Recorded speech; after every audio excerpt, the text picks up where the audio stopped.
Good evening, ladies and gentlemen. Welcome to America's Third Party. I'm David Sponheim, and this is Truth Tuesday. We have a nightly show dedicated to giving you guys a voice in politics, which you do not have in the real world. You can't call up your congressman and get him on the phone and say, hey man, can you kind of like stop flying the jets over my house, or fight to stop flying the jets over my house? That'd be great. They'll give you the runaround. I live in an area in the Pacific Northwest where they test F-18s, F-35s, F-16s. They fly them all over the place. And it's considered deadly to the population. Studies have shown that, in fact, it causes a major damage to the liver, breaking and fracturing the liver tissue of the people living underneath the jet travel. 120 decibels is frequently recorded where I live. And it's ironic that our government has favored military buildup with antiquated devices like the F-35 in order to profit for the military-industrial complex. Bernie Sanders doesn't want to get rid of our fleet of F-35s that are wasting tax dollars, and the procurement orders for F-35s will cost $1.5 trillion over the lifetime of the project. Bernie Sanders wouldn't do anything to stop the military-industrial complex. So half of the budgetary overspending would not even be addressed by Bernie Sanders because he's a Democrat. And they endorse the war against ISIS, this ridiculous, fictitious terrorist group that the CIA concocted along with Hillary and Barack in order to make us fear more terrorism, so we'd be tricked into fighting yet another war like Iraq and Afghanistan. Bernie won't be able to address issues like GMOs. I won't allow GMO production that is unnecessary in our society. We will put a stop to Monsanto. We will file a lawsuit against them, and we will win. Based on a precedent that the Supreme Court ruling recently, last year, declared that you cannot, in any way, get a patent on genetically modified human genes. Why would they be able to get patents on genetically modified food? We'd use the same exact premise in our argument. Bernie Sanders and Donald Trump won't talk about the incessant spraying of chemicals over our skies. I have a picture here from 2 weeks ago that shows a massive spraying of chemicals over the skies of South Australia.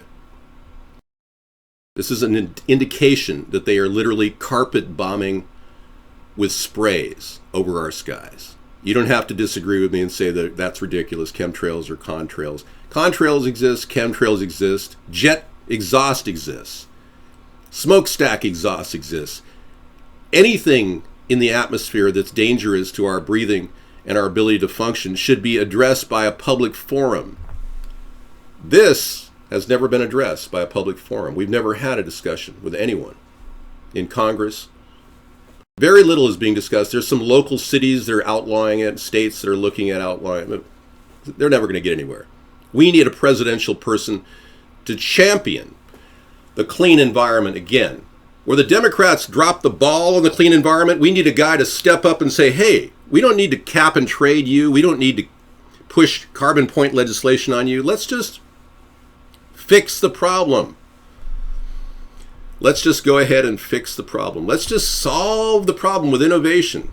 And let the government try to figure out ways we can mass produce solutions that will actually fix the problem without draining our economy or throwing money at it like Obama did to Solyndra with his solar panel waste of $530 million. Or the Fisker Motor Company with $1.5 billion down the drain to create a 100-mile-per-gallon vehicle. Let's get a handle on the oil companies. Is Bernie talking about addressing the oil companies straight up? I don't know. I don't listen to his speeches. I don't listen to Marxist talk because Marxism is an ancient economic theory that never ever led to any positive, productive growth in any economy in the world.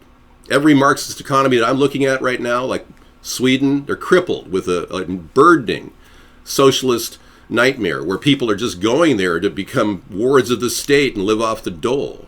Finland, other countries are going to give out everybody money and print up money. How long will that last before that company runs out of money? Scissor Fight has a picture he captured today. Wow. So the skies are getting darker and darker. You probably noticed the clouds are darker in some places and lighter in others. Yeah. Some weird activities going on in the air, and you want to stand there and say, well, it's global climate change. It's not just carbon pollution from smokestacks and from your muffler or from some cow's butt. Hillary would like you to believe that all of us could save this if we just pay a little extra for our beef. Well, we're already getting ripped off for our beef right now. No, I'm not. I have a nice head of hair, but thank you. I'm not angry. I'm actually trying to get to the point here. And that is, if we don't start looking at a different approach and come up with real solutions instead of promises, we're going to be without any solutions at all. Now, I've got a plan to stop the wars and end the Federal Reserve. Bernie doesn't. Neither does Donald, because they both bought into the BS about ISIS. This ISIS crap that you've been fed on television doesn't have any validity in fact. Many of those green screen beheadings were farcical. And if you run them against any scientific scrutiny, you'd be going, oh no, it's impossible. There were giants holding these little terrorists and chopping their heads off. Maybe some people did have their heads chopped off, but most of them, it was all fabricated. So they're trying to make us think that we have to fight another war, even though we're already in 2 wars. They're trying to pull the wool over our heads. Well, you're right. Unscary Scarecrow said without war, we'd be a third world country, David. We profit from war. Oh, you're undervaluing all the work of Teddy Roosevelt and his industrial revolution and the great successes we've had in all kinds of technologies that have led to our great nation. Wow. Forgetting our agriculture? You sound like Obama.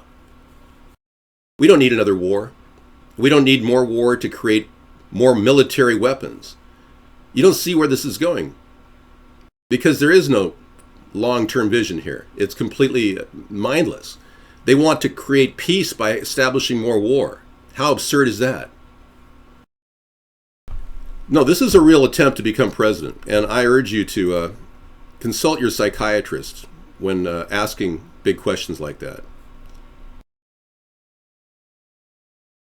Nevada is, folks, this is a write-in campaign. I forgot to mention, but this has always been a write-in campaign. If you wanted to get me on the ballot in your state, you've had 8 years to do it. If you wanted to push for a traditional 2-party candidate, maybe you were doing that yourself. Maybe you still stand behind one of the 2 candidates who will do whatever the New World Order tells them to do. I, however, am not tethered to the New World Order. I am completely separate and individual. I'm a person who totally believes in individual freedom, the very core idea of self-determinism. I can't be bought. I'm the unbuyable candidate. Thank you. I'm not angry. I'm trying to fix the problem. And I think, yes, I'm fine. Well, the fact of the matter is, I want legalization of marijuana. I want renewable energy solutions. I want to save this nation from a terrible debt economy, which is hovering over us right now. We've got absolutely no real growth in our economy. All because Barack Obama flatlined with his ARRA, American Recovery and Reinvestment Act. This is not a hairpiece. This is called my real hair, dude. And if you're having a problem with that, just kind of bag it. Thank you.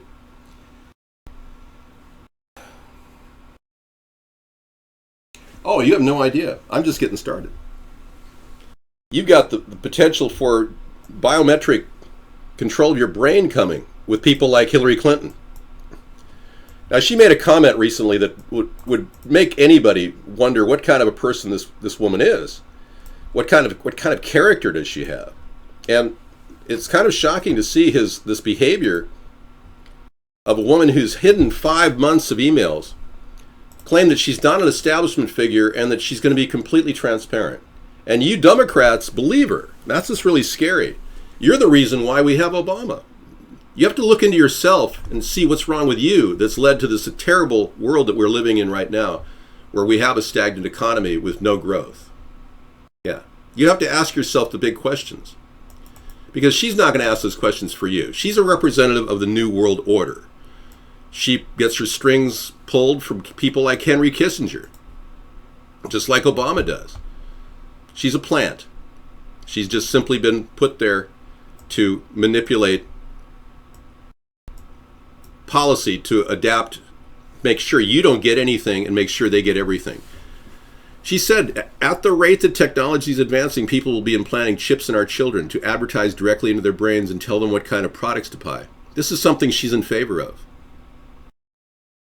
No, my hair is not thinning. It's just my coiffure. But thank you for asking. I'm not pandering to anybody. I'm answering to the American people. No, I didn't work with a casting couch guy. I never actually took a salary.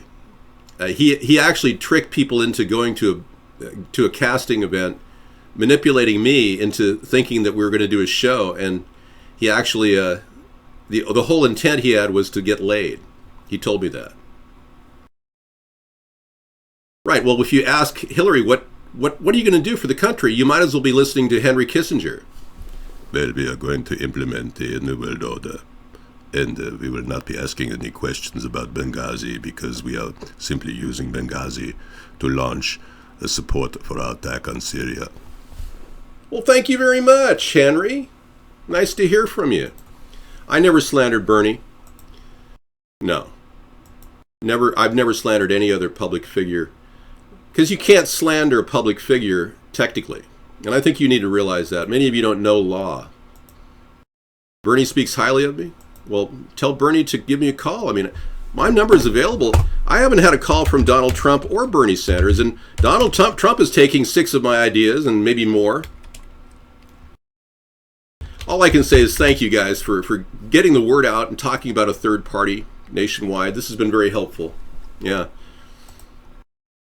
Well, no, slandering is against the law. I agree, but not against public figures. It's difficult to slander a public figure. You'd have to claim that they were, you'd have no evidence whatsoever that they went to a guy named Jeffrey Epstein. Say, for instance, take Trump, for instance. If I had absolutely no evidence that he actually contacted Jeffrey Epstein, and, a man who's accused of hiring child prostitutes, I would be remiss in saying that. But I have ample evidence that he did. He was in the black book of the butler for Jeffrey Epstein. It's now common knowledge, and I can actually give you a link to that. My hair is beautiful, isn't it? Well, anybody can call me. The show's always open. I have talked for 8 years about English only as our language, especially on our documents. I don't want to write different documents in different languages. It's a waste of money. I'm not slandering anybody. The point is, I've never said anything that would in any way be considered slander against a public figure. It's my hair. Yeah, it's a brand new formula called my hair. I'm not concealing male pattern baldness. This is my head. Oh man, see, it just challenges me to realize that many of you have like a Slurpee in between your legs, and you're sitting here going. Drinking fluoridated water, looking at us going, well, I don't know, maybe my mom has a $20 bill in her purse. Maybe I should go get some meth. I mean, your whole life has become a joke. I'm trying to help you here. Clean your environment. Take pride in your home. Well, let's be clear. I have a job plan. That's right. I have a big job plan. We want to fix up houses. We want to actually improve the existing houses that are foreclosed on, condemned, and make them better. In no way does this feed my ego. This is a struggle to do a show every night for 7 years, 3 to 5 hours a night. You think this is easy? God. I have sacrificed so much of my personal life to do this that it's almost ironic. I've never committed a criminal act in my life, and I got people making questionable statements. I just got over a cold, 2.5 day cold from hell. I'm not a narcissist. I have no symptoms of narcissism. I don't live in a world of fear, inviting people into my personal fears. I don't have that. I'm not paranoid. I don't have delusions of grandeur. I'm just an average man running for president seeking airtime. I've never had any criminal intent in my life. I don't lie. I don't cheat. I don't steal. I'm not materialistic. I'm the unviable candidate. I'm the perfect person for the presidency. I don't think there's anybody more perfect than me right now. And if you see that, you must be blind. Or better yet, you may be deaf. Or maybe you're just dumb. Yeah. Maybe you're like the blind are leading the deaf, leading the dumb in our society. The people that are blind are the ones in charge. The people that have no clue as to how corrupt the world is. They're the ones that the stool pigeons that take orders from the power elite and say, hey man, you want to keep your job? You better do what we say. Oh, okay. You're going to be at the meeting, right? Okay. You're going to get that money in, right? Oh, okay. Those are the people running your country. A bunch of prostitute whores that are sucking up to corporate donors. Hillary acquired $2.3 billion in her war chest to run for president because she's bought off. You don't see that? You'd have to be completely blind if you don't see that. And then you got the ones that can't hear me. They keep saying, oh no, I don't believe this guy's telling the truth. We want war against ISIS. We want to have a Federal Reserve so they can continue to print money recklessly and hand it over to Wall Street. Bernie's not going to end the Fed. Has Bernie ever said end the Fed? No. People are afraid to talk to me. I'm too intimidating. They've got a big hump to cross. We got past all the reprobates who can't possibly call us without a blocked number. They can't call us because we only allow real numbers to call us. Thank you. So anyway, let's talk about how we're going to really fix this country, because the rest of the government is just BSing you. All right? Hey, many of you spend a lot of time labeling people. That's kind of wasting your time, especially when you're dealing with people that are completely adapted to society. I don't have any debt. I'm not in any way a danger to others or to myself. I'm happy. I don't present any depression.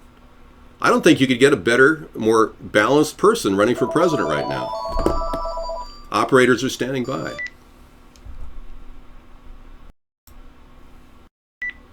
Go ahead. What's your question? Who's this? It's Lot Lizard, man. How are you? Hog Slammer. Lot Lizard. Lot Lizard. You sound a lot like Hog Slammer. Okay.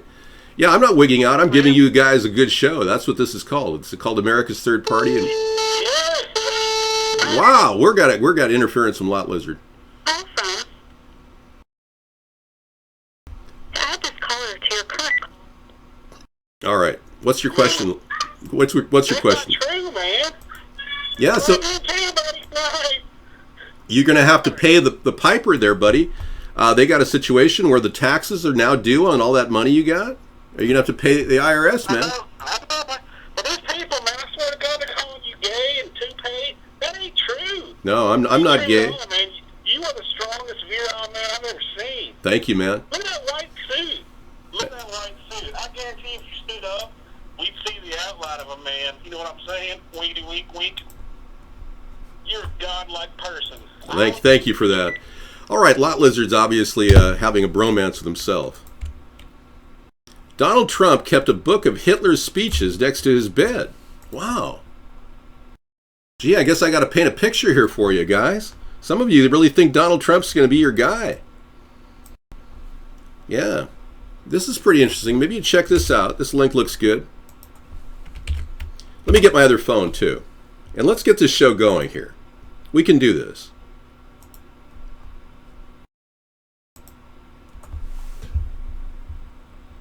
Yeah, we're going to ramp this up a little bit. Let me give you a little interim music and we'll be right back.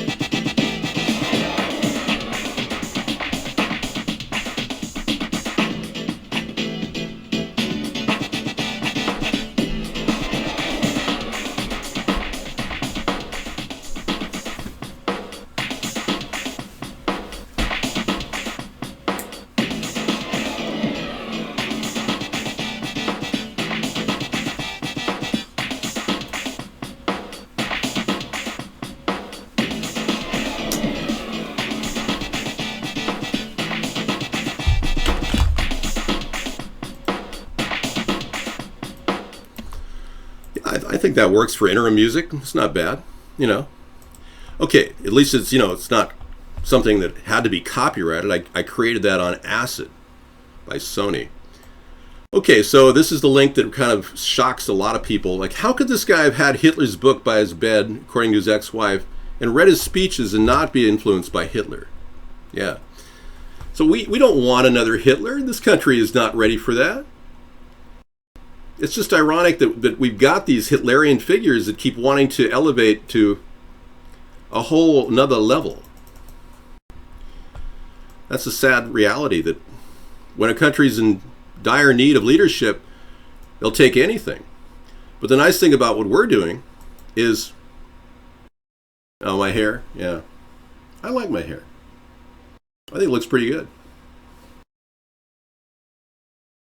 No, I don't slander Trump at all. In fact, talking about him reading his book, this is factual. Like I said, everything I talk about with Donald Trump is factual. I've been talking about all these ideas that we've had for years. 7 years I've been talking about a 1,000-mile fence along the border, and he starts talking about it as though it's his. Yeah. Calling me a stoner? That's amazing. Pull your hair, Dave, and look into your eyes. I don't like looking at myself, so. Fix my hair. What's wrong with my hair? It's got a nice little curl in it. No, I actually did not steal this shirt. This shirt is a Van Heusen. I paid $7.99 for. This jacket I paid $5. And the tie was $2.99. So under $16 for this outfit. Yeah, it wasn't that hard to achieve this. Excuse me, calling me a sellout, and Trump is the biggest corporate swine in the world who borrowed to finance his 4 corporate bankruptcies. I mean, hello. Yes, Beekman, I can show Bozo Pelosi. Beekman comes in here as a guest now because he can't get in the main room. Server capacity issues. And by the way, folks, if you have any server capacity issues on our show, simply go to AmericasThirdParty.com and you'll watch our show there. And the Bond chat room is also playing simultaneously. Pretty good, huh? No, it's not a perm. It's just a cute little wave. Most people would have to put a curler in their hair to get this wave. My hair curls naturally on the second day. I just didn't shampoo today. You'll have to excuse me. I did yesterday. My electricity I pay good money for. Donald has borrowed 6 of my ideas, and I want to congratulate him on borrowing those, because frankly, without those ideas, he wouldn't have been able to topple Jeb. Just being a bully isn't enough. You had to have something people could sink their teeth in, that 1,000-mile fence, stopping refugees. But I didn't get it. I had no anger toward Muslims, unlike Donald. I had no anger toward Mexicans, unlike Donald.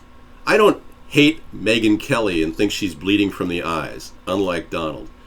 I personally believe that my ideas, like our weapons-free safe zone that he borrowed, or the idea of no individual mandates, which he borrowed, I think those are solid ideas that really help the American people understand where I'm coming from. And I want to thank Trump for explaining to people what I'm going to be all about, because he's kind of like leading the way for me.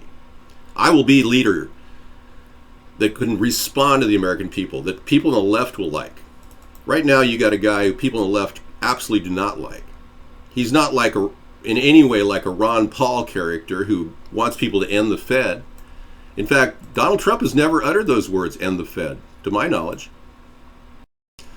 My eyebrows, I'm very animated, so I raise my eyebrows whenever I talk. I'm a perfectly flawless, mostly ignorant candidate. How can you say that? I have an IQ of 185, and I'm sorry I have to even tell you that. Many of you don't recognize truth when you see it, but that's why this is Truth Tuesday. I'm trying to help fix up old houses. There's 11 million old houses in America. No, I'm not wearing eyeliner. Yeah. I'm sorry I have to explain all this to you. Let's listen to something unrelated to the Trump drama. Absolutely. Okay. You'll have to understand, I don't like that video about how to fixing a round cage. That's ridiculous. Well, let's be clear. Okay, let's talk about the elephant in the closet, or that the emperor has no clothes. My eyes are not bloodshot. You can see the whites of my eyes.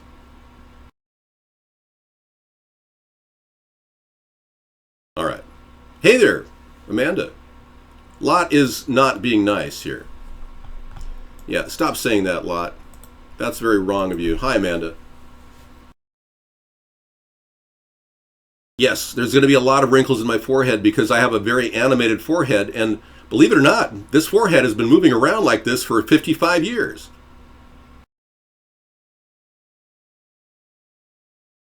Don't worry. It's perfectly normal for people to develop a few wrinkles when they get older. I'm not high. You're higher than I am because, frankly, I'm pretty low elevation here. Are you above 60 feet above the ground? Because I'm only at 60 feet above the ground. You didn't know I was 55? Ew, I know. No, this is my Tuesday, Truth Tuesday shoot. Nothing. I won't do anything for your... are you trying to raise chickens? You have a community of chickens? I'm not redhead. I'm a dirty blonde. Well, yeah. I mean, I can't hide how old I am. I'm clearly 55. Now with a little Botox and a little pull in my forehead, I might look like that. Hey, dude, what's going on, dude?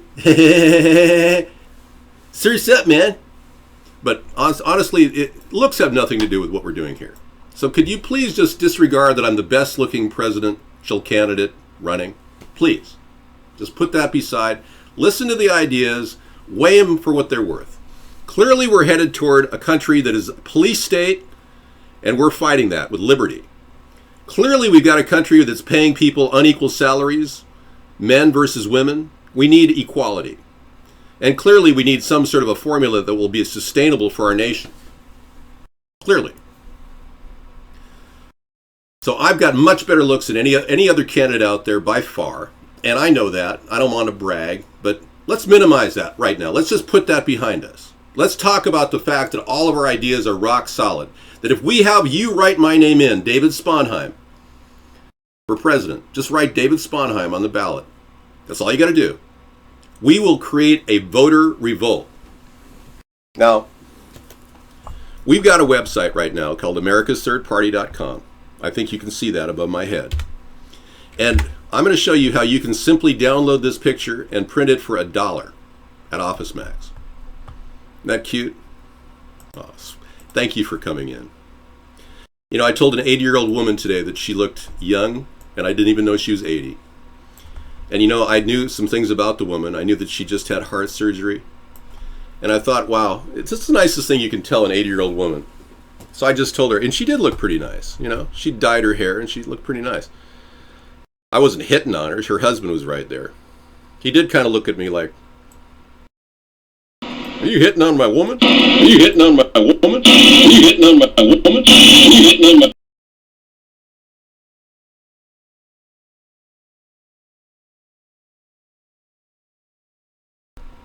Hi.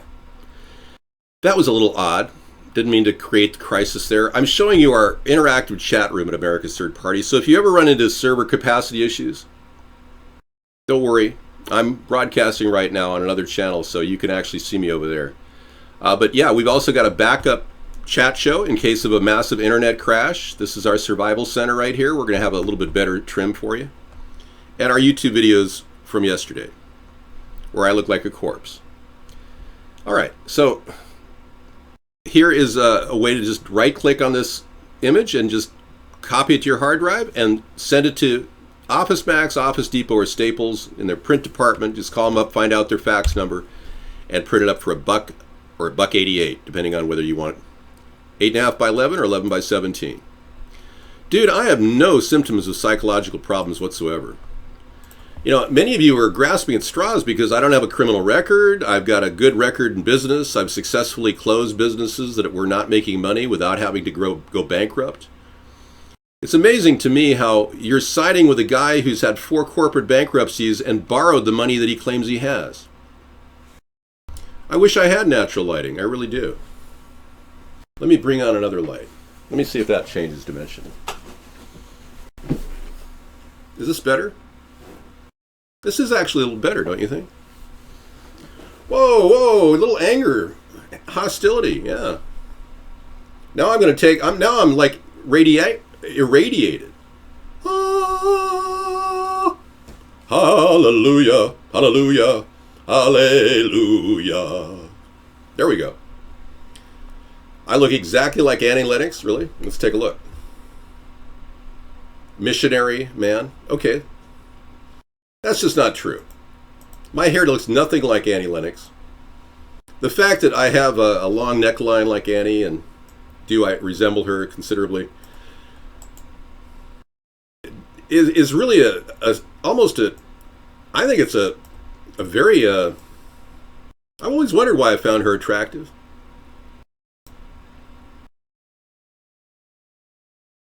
That's scary. Thanks for that. I don't think I could ever have so much fun. Okay, is this too much light? Can I turn this off now?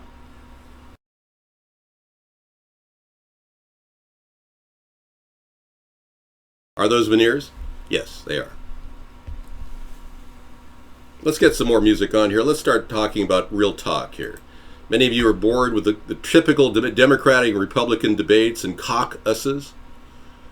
Many of you want to talk about some issues that are affecting you, like toxic water that you're drinking. Reverend Dave Sponheim. Blesseth you, brethren. You know, this is not a religious show. I had a very weird conversation today about religion with a family member. And it was great. One of my family members is very religious. And I thought it was really kind of fun, you know, to get on a conversation talking about religion with a person who's like really into it. And they've tempered their realization. They now realize that there's atheists out there. There are people that don't believe in God. And I got a really good feeling about where we're headed here. You know, whether we disbelieve or believe in any one thing, we're not really talking about religion or God here on this show. We talk about politics and how to fix the country. Many of you don't realize that you're going to need a more ethical path with leadership. Having a president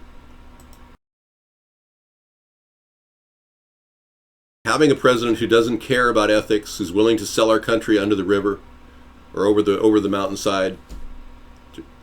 The fact is, thank you. We don't need a liar for a president who reads off a teleprompter. Bernie's reading off a teleprompter tonight. Hillary's reading off a teleprompter tonight. I did not read off a teleprompter. I don't ever read off a teleprompter. I will in the future, if I have a State of the Union address, read off a teleprompter. But what you get with me is what you see. What you see is what you get.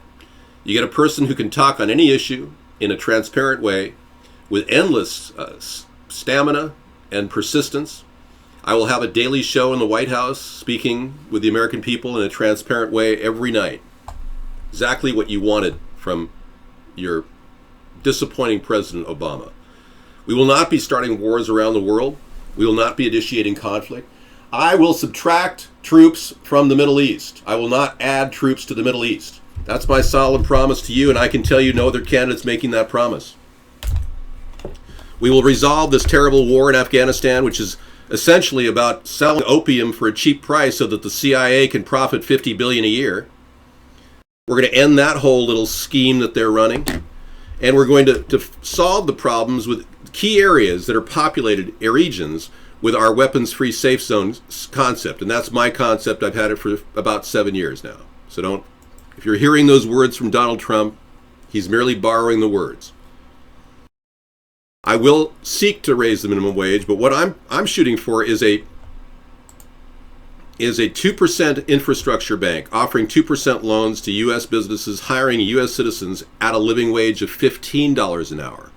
This bypasses the current conflict with the Democratic Republican Party. Although I'll still try to achieve the $10 minimum wage, $15 an hour is untenable. And unless we start recognizing that, businesses around the country are losing lots of revenue, and in fact, they're closing down. Thank you. I will never replace you with robots. In fact, my goal is to get control of the energy that drives artificial intelligence. to get democratically led control, where 2/3 of the majority are actually making decisions in our nation's political arena. I am happy. Yeah, that's what makes me so fun, because I'm such a happy guy. Okay, Beekman, I hear you. Are you going to start your own show, Beekman, or have you decided? Many of you want me to show my Nancy Pelosi impersonation called Bozo Pelosi. I know. Show a little respect for Scissor Fight, please. I'd appreciate that. Thank you so much. You're so kind. Not. Nobody else does a show like this, folks. We're not freaking you out, are we? Because basically, we're doing the unthinkable. We're actually communicating with you. And I'd like everybody to give me a hand. Thank you.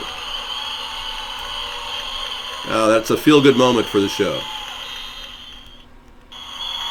Thank you very much. Any more? Any more support from our audience? Thank you very much.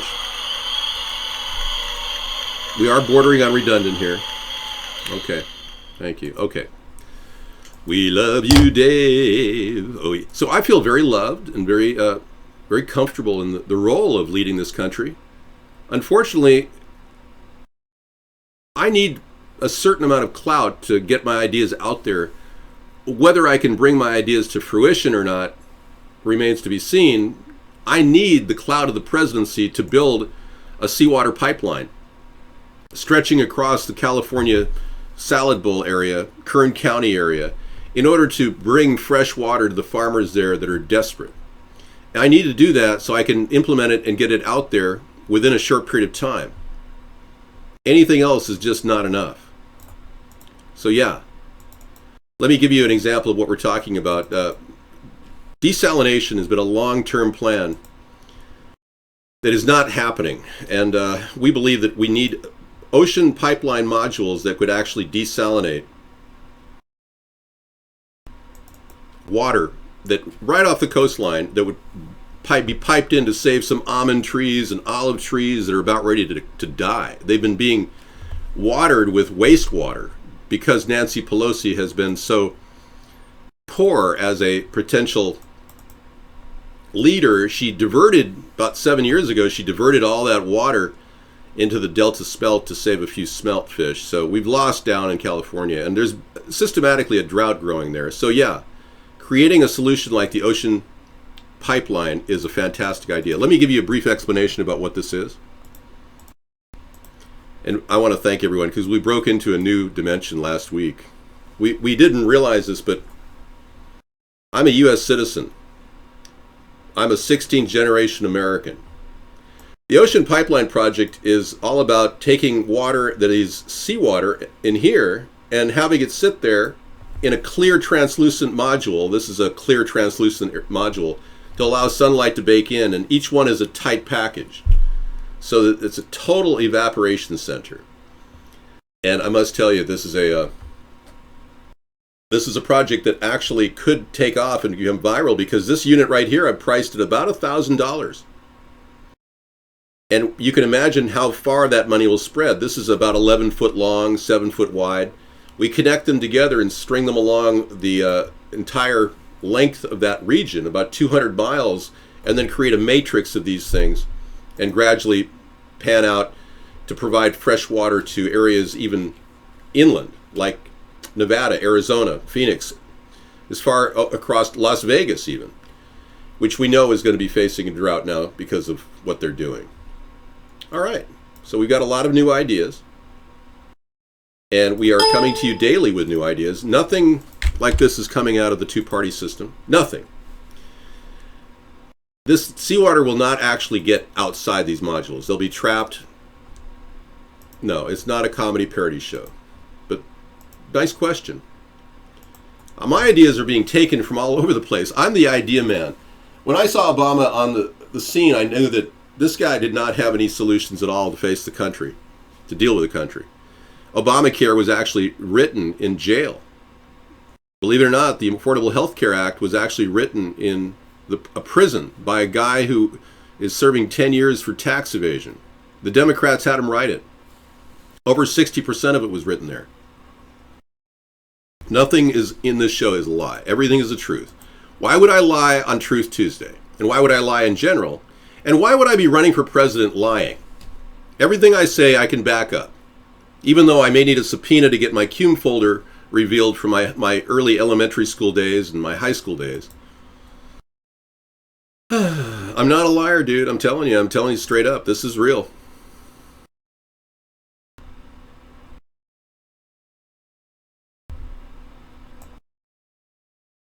Well, that's nice. Thanks for sharing with me Trump's little top 10 reasons why we shouldn't vote for him. Let me show you my top 10 reasons not to vote for Trump. Yeah, and one of them is a face mask from Mexico. I don't think we should have that link in there. Yeah, this is the one link. I got to pull this one out.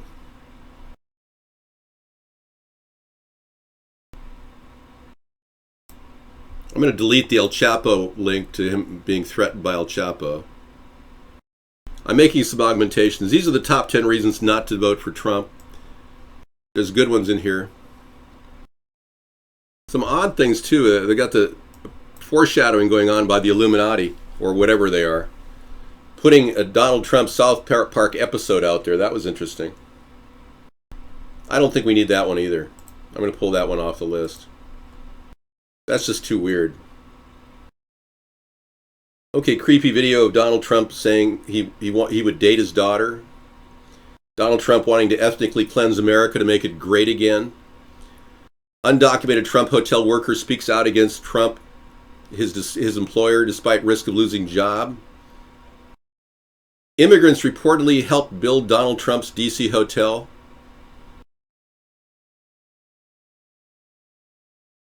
Wow. Okay. Oh, here's the pedophile billionaire Jeffrey Epstein's little black book. That's a good one. Thank you. I've never had any criminal encounters. I've got no unpaid parking tickets. That's ridiculous. You people lie all the time. You come into my room on Truth Tuesdays and lie. You're saying who would blame a man for dating his daughter? I don't know how many people in here are supporting incest. How many of you support incest?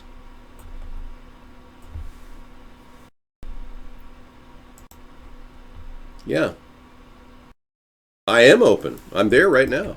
It doesn't matter whether you choose Bernie, Donald, Hillary, or anyone, Ted Cruz. They're all controlled by the New World Order. So as you can see, Donald Trump was in Jeffrey Epstein's little black book. You can check that link out, send it to your mom. Say, Mom, what is this all about? Are you going to vote for Donald Trump? Because it seems like he's been, contacting a pedophile. So none of you are supporting? Good, except for one. All right.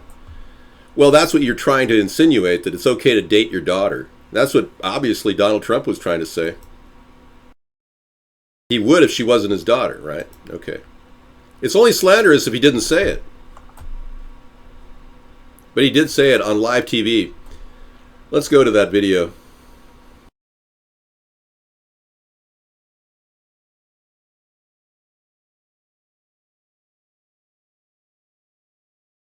There's no slander, dude. Here's the creepy video.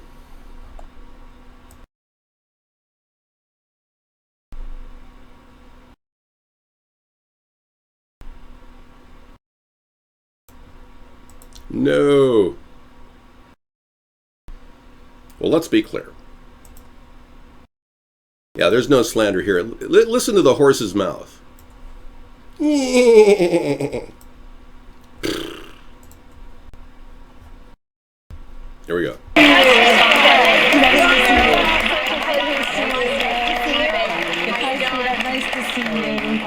Hey, so Donald, all right, I'm afraid to ask this question, but what would you do? Playboy put Ivanka on the cover of the magazine, and she had not. This is going to be an interesting answer. He doesn't even want you to have a drink. I know him. So It would be really disappointing. Not really, but it would depend on what was inside the magazine. If she posed, it would be fine. But if they put her picture on, but it depends on what goes inside the magazine. Well, see, that's Inside her the gripe. That's magazine. this girl's gripe. And People there was nothing. assume there'll be nude photos. Right, you do assume Misleading. that with Playboy. okay, But if didn't they know that weren't, you Playboy- wouldn't have an issue with it then. If they were using her to... I don't think Ivanka would do that inside the magazine, although she does have a very nice figure. I've said that if Ivanka weren't my daughter, perhaps I'd be dating her. You know? Stop it! Oh, it's so weird.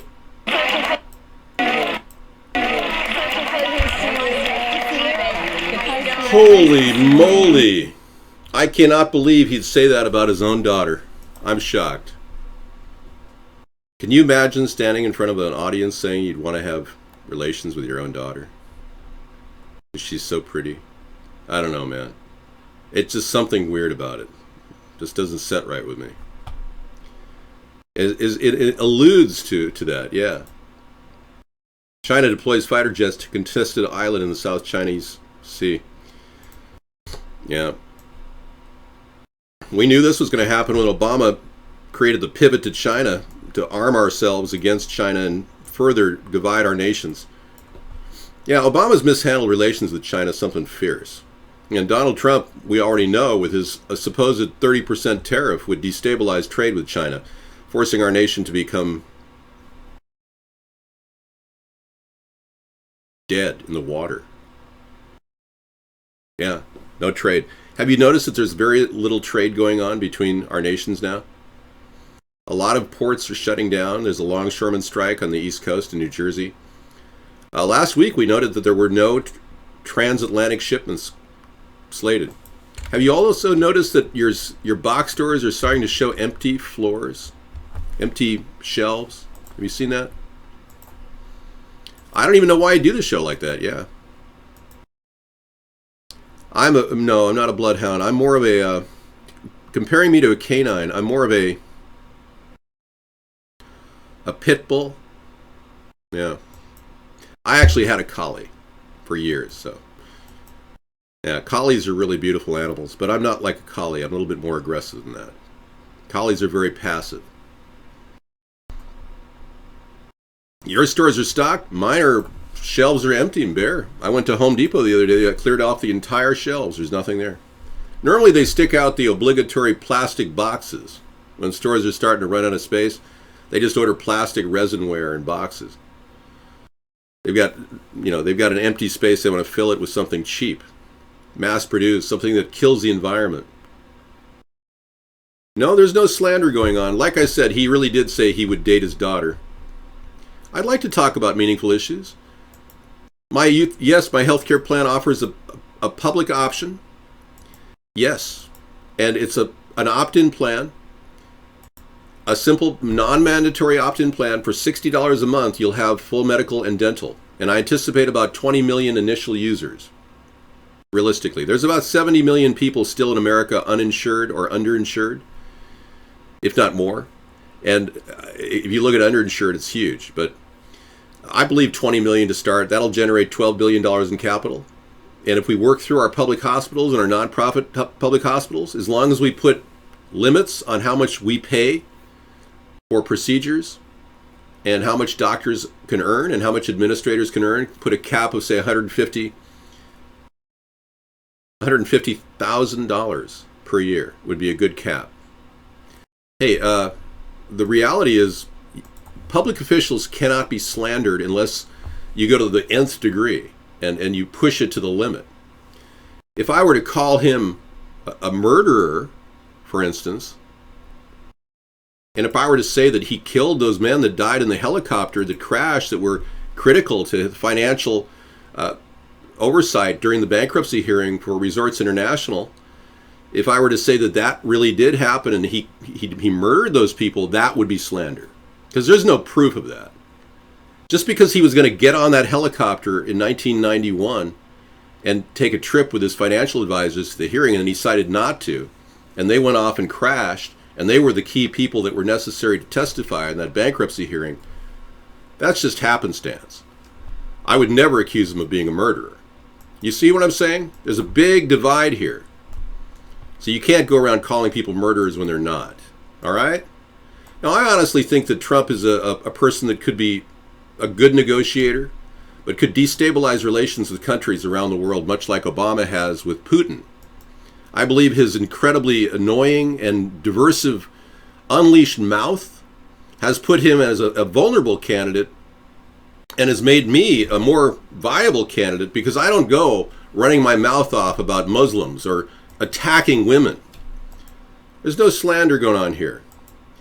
I don't go running my mouth off and claiming that some Mexicans coming, illegal aliens, most illegal aliens are rapists and murderers. I don't make statements like that. I don't attack Muslims. I don't want to ID them. I'm not slandering anybody. I'm telling you what they say. You just don't get it. When I bring up the truth about these people and take you to the top 10 reasons why you should not vote for Donald Trump, feeling again, a public figure can't be slandered. I could call him a corporate swine, and that's not slander. You don't get it, do you? Wow. You need to go back to law school. No, we don't need a corporate swine for a leading presidential candidate. He's in the 1%. Why would you pick a 1%er when 99% of the nation is getting hosed? So just read this link library, top 10 reasons not to vote for Trump, and send it to your friends and family. These are all credible links that definitely would be very valuable. You know, we don't just get these links by chance. We actually go out of our way to pull this together for you. And I hope it goes viral. Nope, I don't steal content at all. In fact, everything that I've done has been generated on our show. There are people out there making a lot of money on YouTube, but I can't make any money on YouTube. There are people out there that are stealing ideas that we have, like the ocean pipeline I just told you about. I'm not a person that would ever take an idea and steal it. I'm an originator. I'm a creator. Frankly, this is the deal. I will not allow illegal aliens into our country. I've said no refugees. That's my idea. 2 years ahead of Trump. I was the one that talked about the 1,000-mile fence in 2008. Yeah, I actually measured the distance, and I know how to implement it. 50 miles of fencing a day. And I know how I'm going to use prison labor to do it. Donald Trump wants to have Mexico pay for it. I mean, can you imagine? We'd be waiting for the check. You can see Donald Trump on the phone with the Mexican president. I don't understand how you haven't given me the check yet. I told you you're going to pay for it. I mean, come on. What, does he want to start a war with Mexico? What kind of an idiot do you want us to have as president? Because many of you people who are voting with your butt are literally simply voting because you're pissed off. But you know something? Donald is so far on the right, and his fascist policies are so far on the right with the IDing Muslims. Seriously. That he sounds like Hitler, the guy that he read speeches from when he was with Ivana. What about that university thing? Was that a scam? Of course I own 2 weapons. Yeah. But what I love here, yeah, I'd like evidence. I'm going to give you this link at any time in the show. Go to this link, see all the different links there. Every one of them is evidence that I have just said the truth about Donald Trump. Just go there. Check it out, man. I don't need to stand here and categorically give you evidence every time I say something about the man. You know, I have a BB gun that shoots pretty fast. It has a gas cartridge that I could call an automatic weapon, technically, because it pulls pretty fast. This is real slander on a candidate? Which candidate is that? Well, it's obvious you don't care about freedom because you want a larger police state. I will shrink the police state. I will issue orders to the city governments that they won't get paid if they continue to have brutal cops on their police force. Right now, the police forces are starting to look like farces.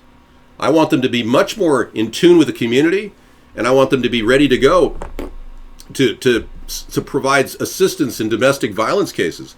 I'm anticipating getting rid of the CPS organization. Child Protective Services is on my list of agencies that will be completely eliminated in 2017. And we want to make sure that we can actually get our police officers to be trained in handling crises with children as well. How could he sue me? He's a public figure, and I've never said anything that would be damaging to his character. It's impossible for him to take a court case against him. In fact, if he does, he only elevates me in the media. It would be a tactical error if he were to sue me, and I would countersue for damages. It would be pretty brutal. I could in no way want to do that, and I have no intent to sue him, but if he were to sue me for such a ridiculous comment, you look at election law and you can tell from election law that Donald Trump can say whatever he wants to say and I can say whatever I want to say. As long as we don't undermine the credibility of us as people relative to our criminal record. If I were to claim he did some horrible things and had no proof of it, that would be wrong. That would be slander. But in no way is this slander. Public figures are held to a different bar than the average person. Now, I've been, in my opinion, slandered by the Rolling Stone magazine, libeled. But it's just my opinion. I'd have to take them to court claiming that calling me a bizarre fringe candidate is libel would be an effort on my attorney's part to prove that, number one, if I'm a fringe candidate, I'm not a public figure. Therefore, they're saying I'm bizarre, which is libelous. So it does very close get to the issue of libel, but frankly, I'm a public figure if I'm seen as a public figure. But if Rolling Stone doesn't see me as a public figure, then technically I'm not a public figure in their eyes. So if people think I'm bizarre, that's their choice. It's a subjective thing. But when a journalist goes out of their way to make an outrageous statement which they can't validate, that's potentially libel. Thank you, man. No, blackface, in my opinion, was simply me using freedom of speech. And what shocked me is how disturbed the Democrats were that I was using freedom of speech in a nation that was dedicated to freedom of speech. The blackface video was designed to simply impersonate a flim-flam artist president. And after 7 years of no real progress in the economy, I would think you'd be congratulating me and saying, David, thank you for doing that wonderful video we lovingly called blackface. Yeah. And this was an attempt to wake you up back in 2008. Like I said, you're facing a countersuit which you will lose. Look it up, ask an attorney, and say, can you sue a public figure for slander, and what are the terms? And they'll tell you. As long as a person has proof and evidence, it's not slander. But if I were to say things that I had no evidence of, like I said, that if I was accusing him of murdering all those people in the helicopter that crashed, that led to his first bankruptcy resolution without witnesses to testify in the Resorts International case, I've never accused Donald Trump of killing anyone. But I was a little bit concerned when he said that if he went out in the street and shot somebody, his voters are so loyal that they'd still vote for him. That to me is homicidal ideation, and I'm a little concerned that the man is suffering from something. But that's my only concern. It's not a slanderous statement. It's just, to me, it strikes me as odd that somebody would say that they'd go out in the street and commit a murder and their voters would still support them. It undermines their credibility. It makes you wonder, are you voting for a homicidal ideation guy? You don't need that kind of a person. We've already got presidents in the past who killed people using unmanned aerial vehicles, collateral damage. Now my eyes are relatively tired. I got past a cold that was really bad.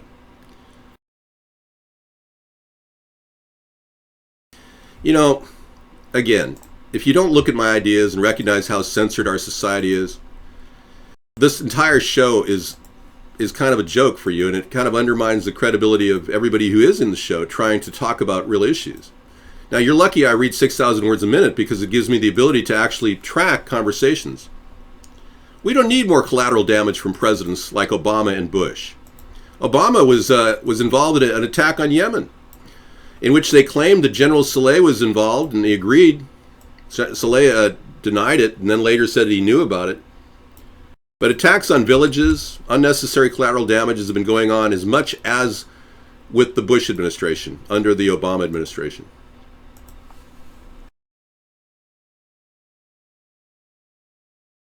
Thank you. Go right ahead. If you can get the chat to roll faster, I'll address every 27th question.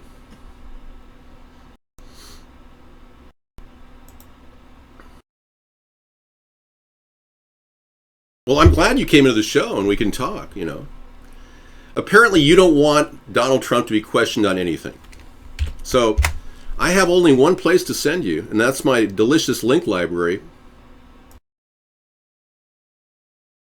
Trump has a good case for hardly. You know, I called him a corporate swine. I have the ability to say that.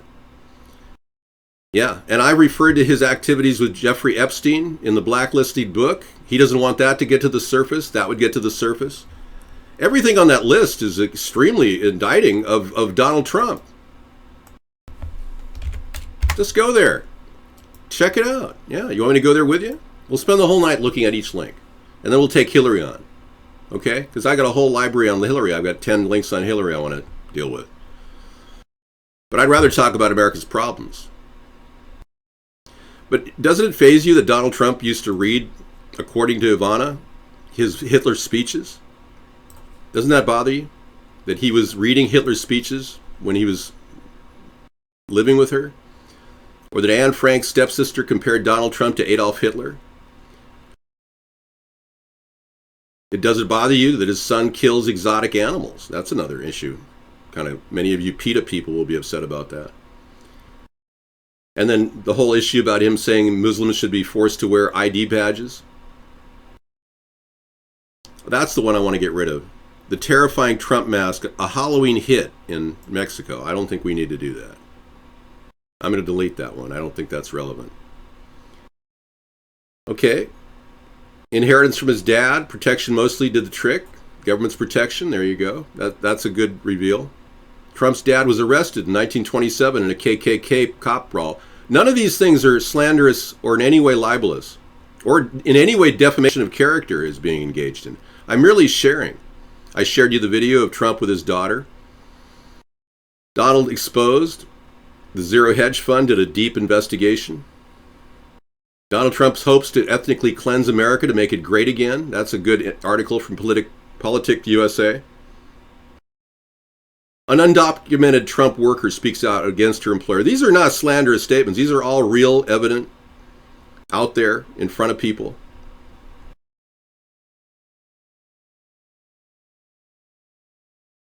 Miss USA contest where he was involved in that. Jeffrey Epstein's little black book. And this is, a series of, there's a dead link at the bottom. I'm trying to replace it.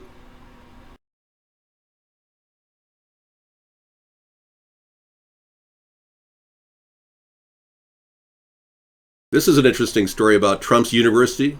According to some former students, they say it was a scam. Do you remember Trump University? Probably not. If it didn't really catch on, and one big reason it didn't catch on is because it was a total scam. Say a slew of former students and complaints that were filed at the FTC and were recently unearthed by a Freedom of Information Act requested. This is really important stuff, guys. So I want you to make a credible decision about your future president. I don't want you to sit here with your blinders on thinking he's going to solve your problems. In no way would I try to slander Donald Trump or defame him. Yeah.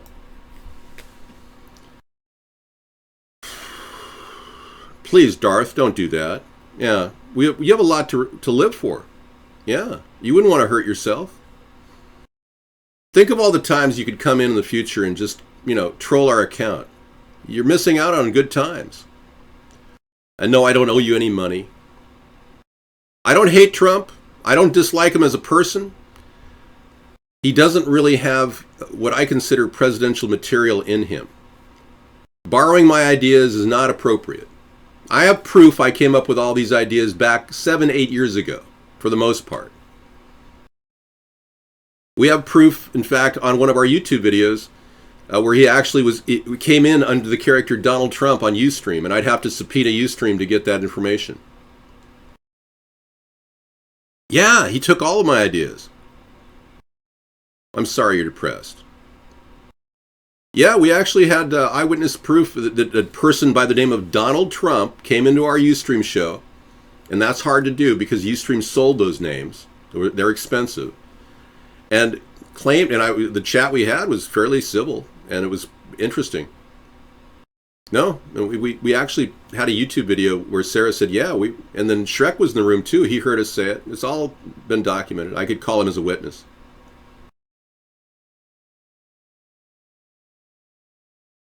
Well, I just am glad you guys came in to talk about politics. So could we get past this accusation time where you pretend like you're going to threaten me? Because it's not going to work. I'll countersue, and I'll go for damages. So if you feel like you want to put your house on the line, let's do it. Let's go to the mat.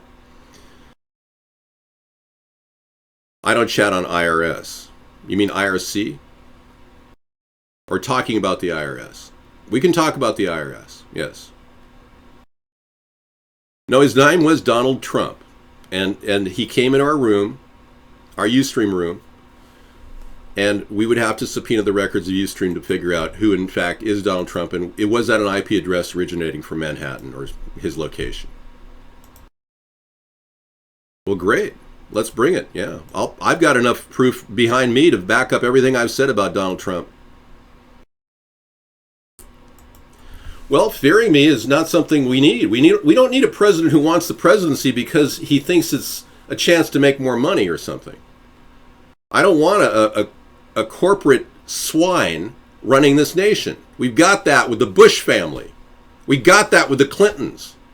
You guys have to pull your head out of your ass and decide this is not a corporate-controlled country, that you, the American people, want a representative to lead our country out of this terrible doldrum that we're in. We're in like a doldrums. We've got nothing going on. But honestly, if Donald Trump wanted to call, I would apologize for calling him a corporate swine. I don't want to create enemies out there. I want to get this country fixed. But other than that, everything I've said is validatable with links and information on the internet.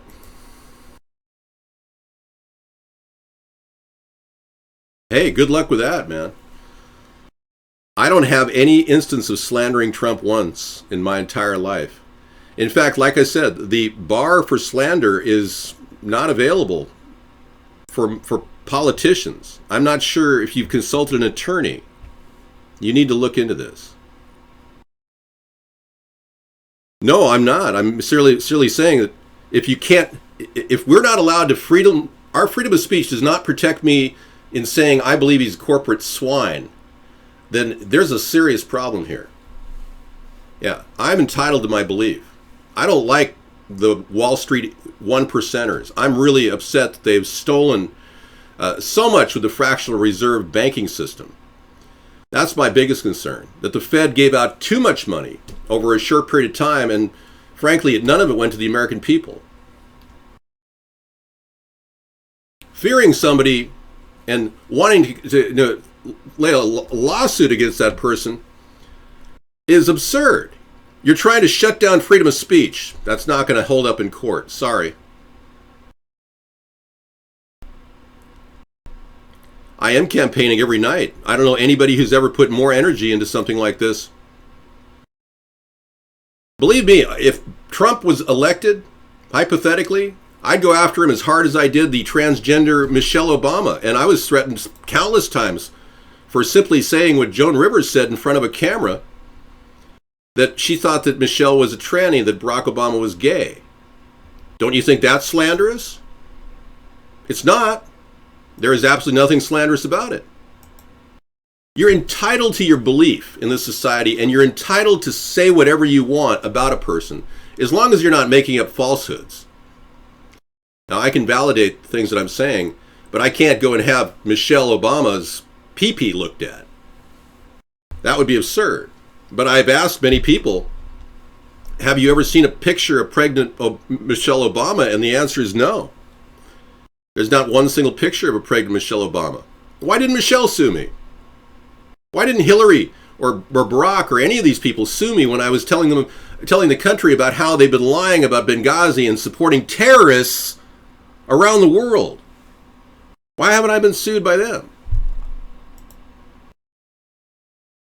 The reality is Michelle would probably have to drop her pants like Bill Clinton did in front of a grand jury. And if she did have a PP, she'd be going to jail for fraud.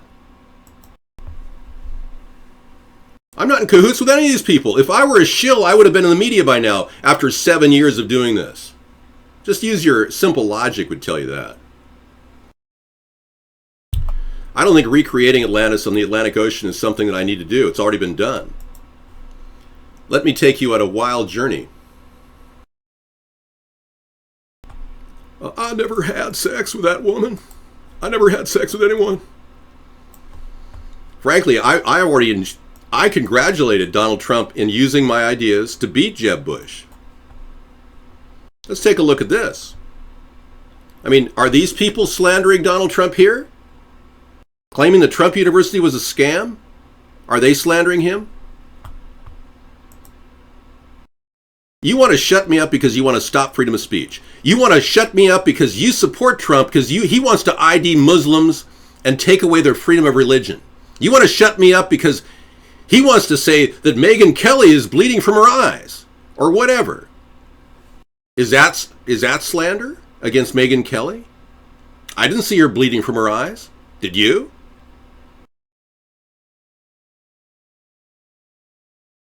No. Campaigning, what century are you living in? If I were Teddy Roosevelt,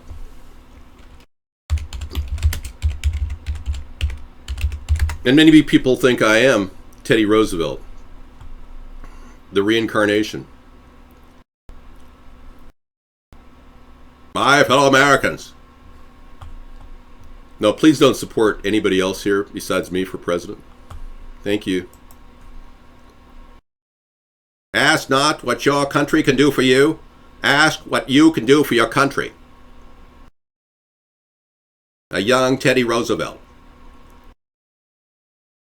I remember when my family was in Hyannisport, visiting the Roosevelts out there in their beautiful home. We went by boat to Lopez Island off the coast of Lubeck in Maine. Wow. Here it is. Let me show you Teddy Roosevelt. I look a little like a young Teddy Roosevelt. There you go. He was a little younger than me at the time. But this was a great president. This is the man that built the infrastructure of railroads or worked to help provide railroad structures, limitations on growth and the excess of wealth.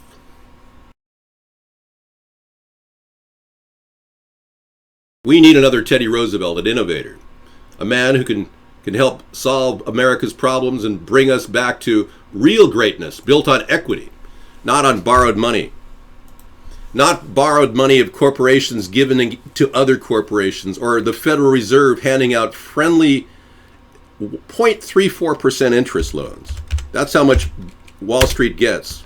When they take out a loan, they pay 0.34% interest from the Federal Reserve.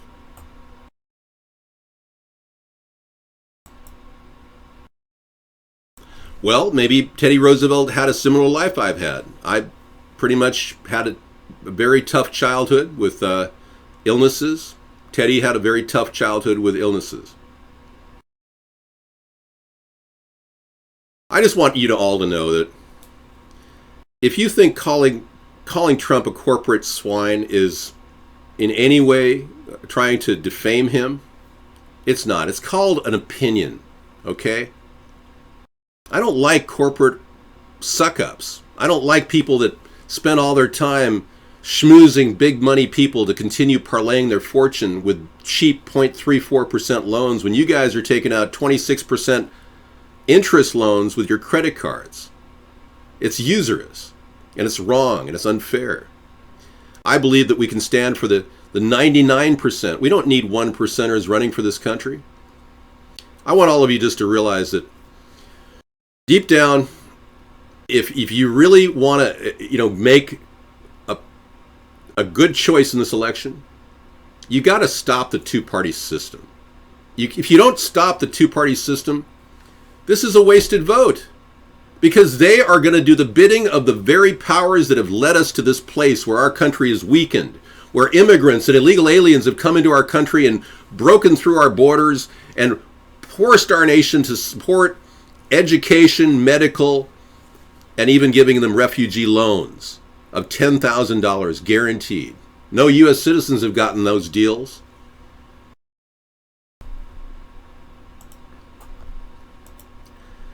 And I want everyone to know that we are now in a new phase. You remember when I used to purge and ban everybody for saying things that were demoralizing? I'm no longer able to do that. I can't possibly do that at this point. So as you come in here and hate on me, I have to watch this. I have to watch you slander me all the time. That's what's ironic. And I can't prosecute you because I am technically a public figure. You see what I'm saying? I can't sue you individually. And I don't want to either. It would be denying your freedom of speech, darn it. Here's another article on the Trump University. Thank you. You guys are starting to mobilize on the left. Thank you very much. I have a lot of supporters of the left, folks. In case you didn't know, I pull votes from the Democrats. Trump can't do that. And I pull people who support gun rights from the right and want the 1,000-mile fence without charging Mexico for it. We want to have illegal aliens who are currently in our prison system build the fence with fencing that's currently around our FEMA camps in the northern sector of our country. We actually want to make this thing a very quick and easy and lethally electric. My fence can get up in 6 months to a year. His fence would take 20, 30 years to produce a wall. It's absurd. I mean, the guy doesn't even know how to copy an idea properly. And here he has the university is being called classic fraud, says a prosecutor. Are you going to sue that guy for slander? Huh? Are you? Answer me! Thank you.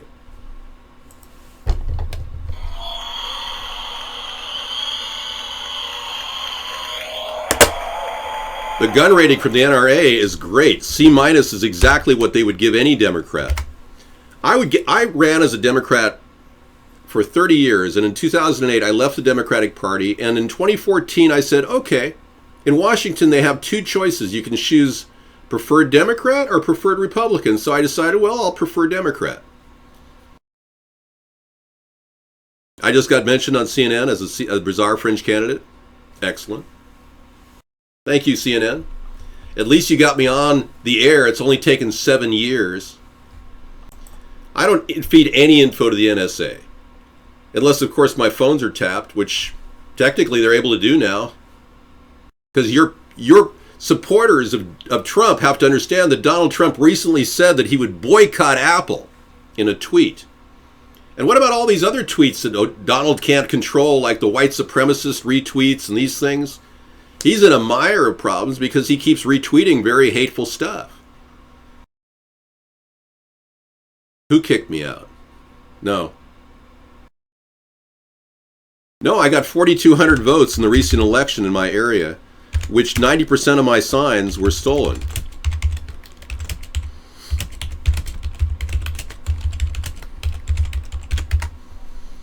So you guys have to check out the link on 10 reasons not to vote for Trump, okay? Thank you. I'm not a shill. If I was a shill, I'd have mainstream media attention by now. If I'm finally being mentioned by CNN, it's almost like, where have they been when I sent them press releases? Back in 2012, where were they? When I sent out press releases in 2008, where were they?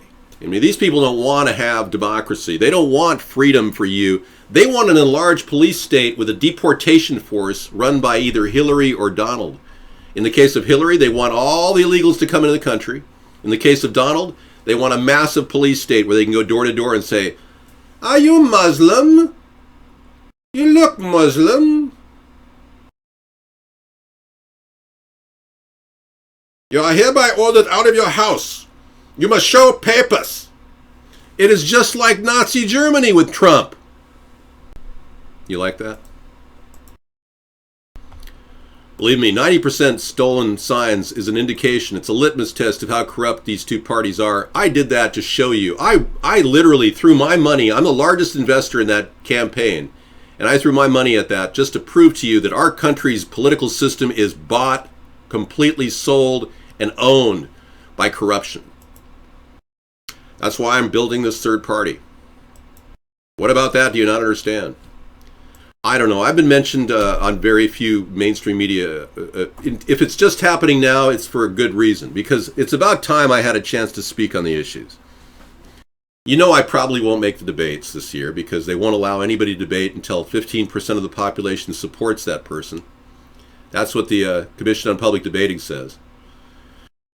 But frankly, Donald would be making a big mistake suing me right now because it only elevates me in the news. And, of course, I would countersue and seek damages. Hillary Clinton would make a mistake suing me right now. Any of you would be making a mistake suing me because it's only going to elevate me in the news. Look at all of your trolling. Look what it's done. You don't realize what you're doing when you're trolling our show every night? I recognize that I was going to be using negative and positive spin in this marketing plan. I am a marketing genius. And I plan on using my mental skills to defy this wall of censorship that has taken over our nation and turned it into a frigid valley of do-nothings and doldrums in the economy.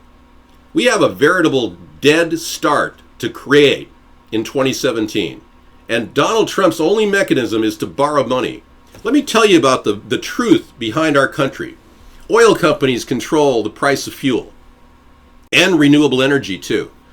And when the oil prices dropped with a glut in the oil market, we are now seeing almost a receding of the environmental movement. Not delusional, not an idiot. Bottom line is, I'm an average American who believes I can win this presidency even as a write-in candidate. That's not delusional. How many of you know how to spell? Anybody? Now just say anybody here does not know how to spell, because you seem to be spelling pretty well in the chat room. Yeah, I'm a very lettered. Thank you, Chase. Chase, how's your artwork going? Are you doing well? Hey, I agree global warming is a lie. Totally. Totally. We're actually heading into an ice age right now. Yep. I believe that oil is a renewable energy resource. I also believe that the scientists have not caught up to that reality yet. Case in point, the area 10,000 feet below the Marianas Trench, they've found oil. Digging. You're telling me that dinosaurs lived 10,000 feet below the deepest point of the ocean? No, I don't support any carbon point taxes. I don't support any cap and trade. I want to innovate and provide solutions for our smokestacks that are energy efficient. I want cheaper zero-point energy solutions evolving, using magnets, using new technologies that are emerging, and I don't want the oil companies to stand in my way. Now they're going to want to say, well, wait, we're not even making money here. We're losing money. In fact, the oil companies are going to start really kind of putting the brakes on refinement. The refineries won't be making any money soon. So they're going to go like, well, we better shut down the refineries, and then we'll have a shortage, and then prices will skyrocket. Well, oil prices are migrating back up, which is actually a good sign. But I don't want to cost more for you at the gas pump. The one thing we did find out that if there is more transparency in the oil futures market, we definitely will have lower prices for gas in the future. And that's a modification that could come in the future with a good proactive president, not a president who's owned by the Federal Reserve and the oil companies. Case in point, Donald Trump. Many of you don't get it. You can't pick a corporate swine to lead a nation of sheep. Jeez. Let's see the stock market. Dow Jones Industrial Average. So if you think you're going to shut me down by threatening to sue me or even suing me, I'll just countersue you and I'll go for damages. If you think you're going to go after me personally, I've got good protection. I'm not afraid. I'm not paranoid. I'm not going to hurt anybody. But I can tell you that you'd be making a mistake if you did that. If you want to just constantly run a hate campaign against me in the media, feel free. And by the way, I can't sue you for slander. I can't. I really can't. It's not possible. But I address problems like the burdensome credit markets that have literally become very unstable. The credit default swaps that have occurred over the past 10 years, the money market accounts, trillions and trillions of dollars could topple with no protection and no risk prevention. I'm not afraid. I'm actually ready to go. Let's do it. Bring it. Now, let me give you my email address if you want to launch a lawsuit. I'll send it on to my attorney and he can serve you. Okay? Let's get the dialogue going and we'll go ahead and get a conversation going. Then we can initiate the attorneys and we can start the process. I'm ready to go. It'll only bring my name out to the forefront and it'll become greater newsworthiness involved in that lawsuit. There's probably a lot of mileage I could get out of that. Bear in mind, I've been a victim of censorship for 7 years in a country that claims to be free and democratic. You don't see the hypocrisy in that? I mean, it's blatant hypocrisy. All right, let's take a look here what we got. Well, so it started out low, dropping, and tumbling. It's on a downward spiral. So we'll see what happens. Now, this isn't anger, it's passion. You have confused. You've had such mediocre, bland, mindless presidents who have no passion that it comes as a shock to you when people don't sound like Barack Obama. Well, let's be clear. We're going to pretend like everything's controlled, and we're going to respond to everything you say 45 days later with speechwriters and a teleprompter. So we've got a leaking oil spill in the Gulf of Mexico. Well, I don't play corporate politics. Of course, I had to wait 45 days to respond. Meanwhile, the entire Gulf of Mexico is the Gulf of Oil, and we never did a damn thing. My fellow Americans, I want to make this perfectly clear. That's Nixon. Well, let's be clear. That's Obama. Well, let's be perfectly clear.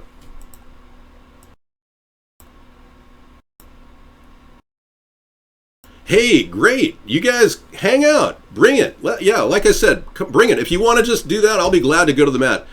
I don't want to, in any way think that you're going to be encountering a mild situation when you try to sue me for something you can't sue me for.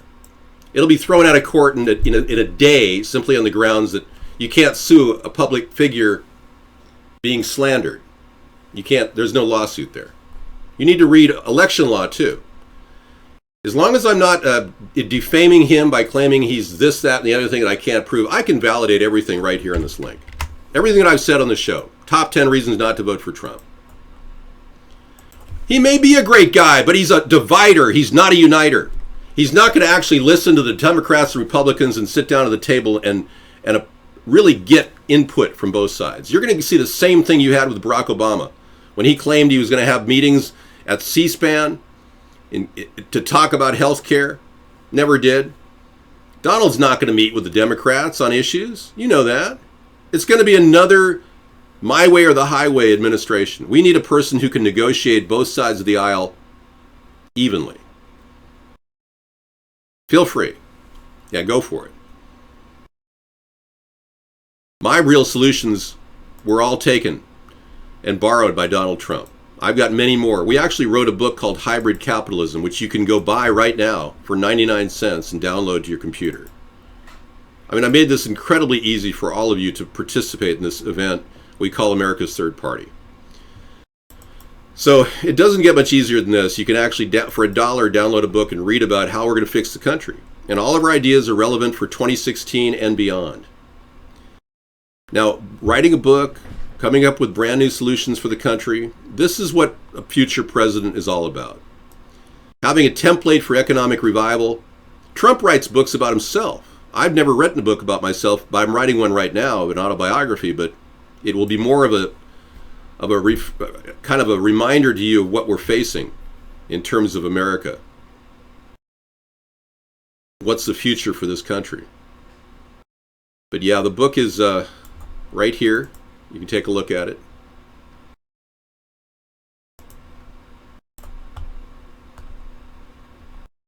Actually, no, the Trump troll people have come into the show with rampant desire to attack me.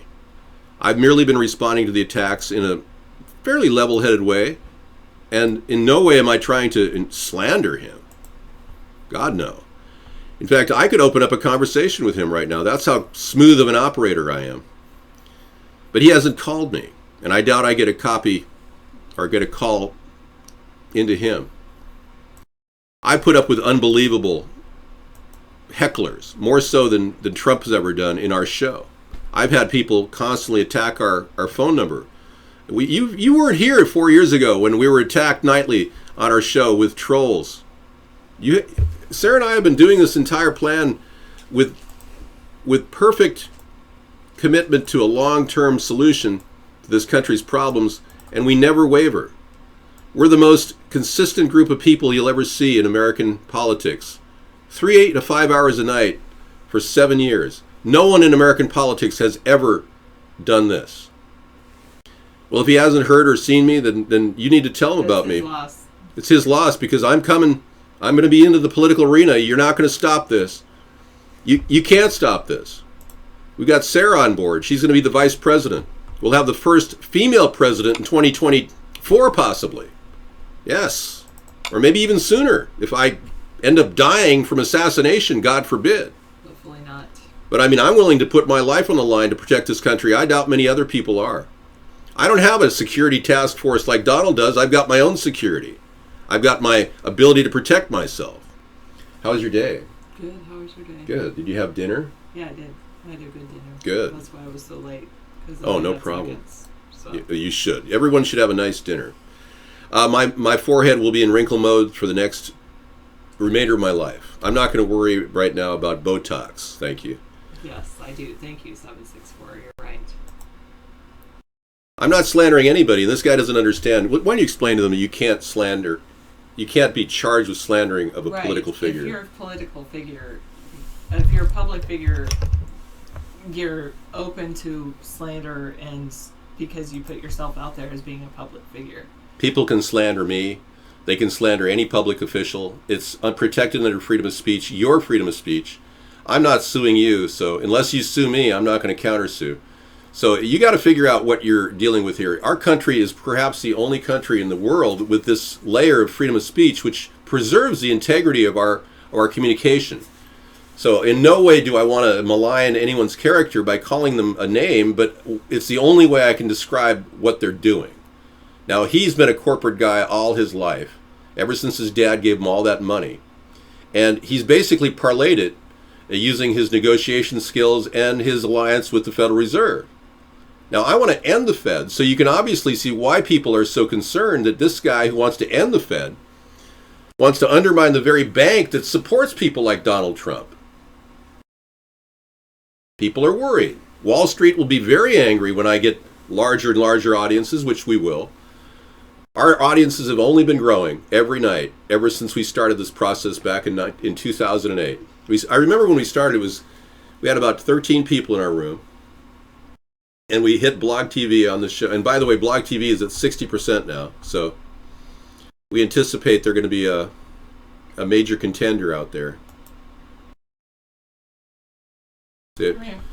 Blog TV is going to be coming on board pretty soon, so we'll be multicasting as well there. I wear all these shows are all dedicated with new different suits that are all pretty much affordable clothing. I don't buy expensive suits. I'm not a materialist person. I'm a person who's very humble and live within my means and below my means. I actually hardly consume anything. That's how I survive. I'm a very frugal person, and I want to teach that frugality to the American people so you don't live in debt. I don't want to put you in a position like Donald Trump was in when he had to have 4 corporate bankruptcies. We don't want that to happen in America. Hi, Cherry Breeze. Wow. Haven't seen you for a while. Your time is up. What do you mean? What's happening? Write us an email. Tell us about it. Yeah. That's too bad. I didn't know that was... I thought you were doing okay. Yes, we'll improve relations with every nation in the world. We don't want to divide. We want to unite. That's what makes us different. Sherry, you have every reason to live. And Darth came in very suicidal the other day. Today. Darth was very upset. You guys who are thinking and contemplating killing yourself, don't do it. You're here for a reason. You're here for a reason, and there's more. I've gotten very sad in the past, but I realize now that I might not have realized the reason at the time that I'm here. but I'm here for a reason, and I'll say that you're here. The best thing you can do is go and help somebody else. There's so many people out there that have it just as bad as you, and some might even have it worse. So, you might want to go and volunteer at a local Boys and Girls Club, or go and volunteer at a local homeless shelter. There's all kinds of people that need your help.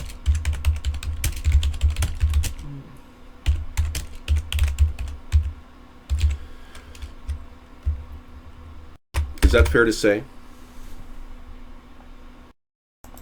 I believe so. I mean, I could be wrong. We can go. Well, research it. there are certain limits on what you can and can't say in average life with people that are not public figures, that have not already exposed themselves. But like I Right. said, they already called me a bizarre fringe candidate in Rolling Stone. Frankly, I think that's a libelous statement. But again, I'm not going to be able to pursue that unless I prove that I'm not a public figure. It's going to be difficult to do that as I'm growing in notoriety every day. So I don't think I'm going to be pursuing a case against Rolling Stone. I believe that the possibility remains that I could argue that the local Canadian press that ran a story about me in the news in 2014 that was very defaming could be defamation because I wasn't known at the time, but they would argue that I was known at the time and I was a public figure. So it's really once you're a public figure, all bets are off when it comes to freedom of speech. No, I'm not bizarre and I'm not a freak. I'm putting out a message that's resonating with the American people.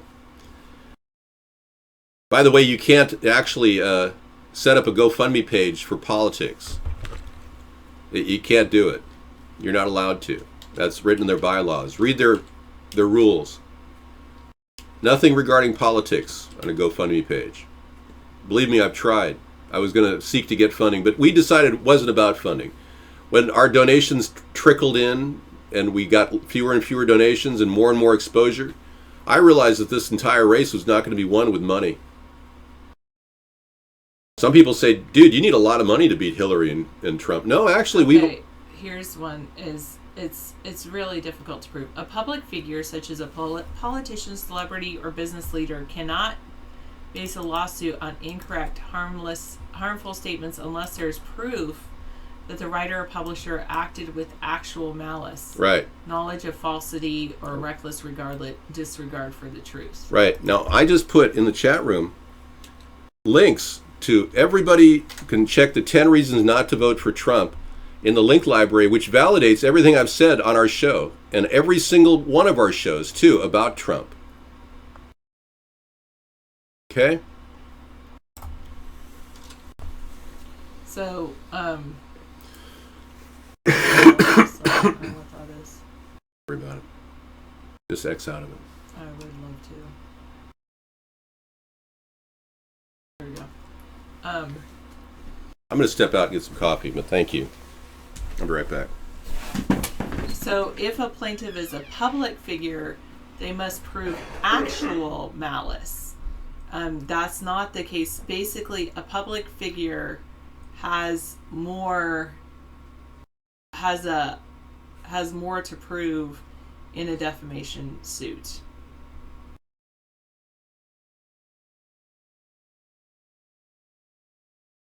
Oh, well, I was maybe a year or so. I dated quite a bit before I met David.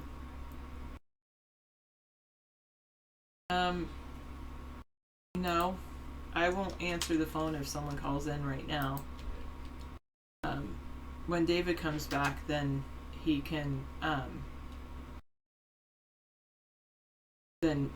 call in.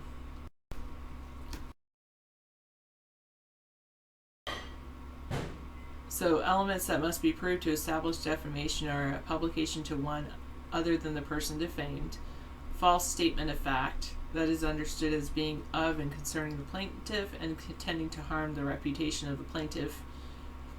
And if the plaintiff is a public figure, he or she must prove actual malice.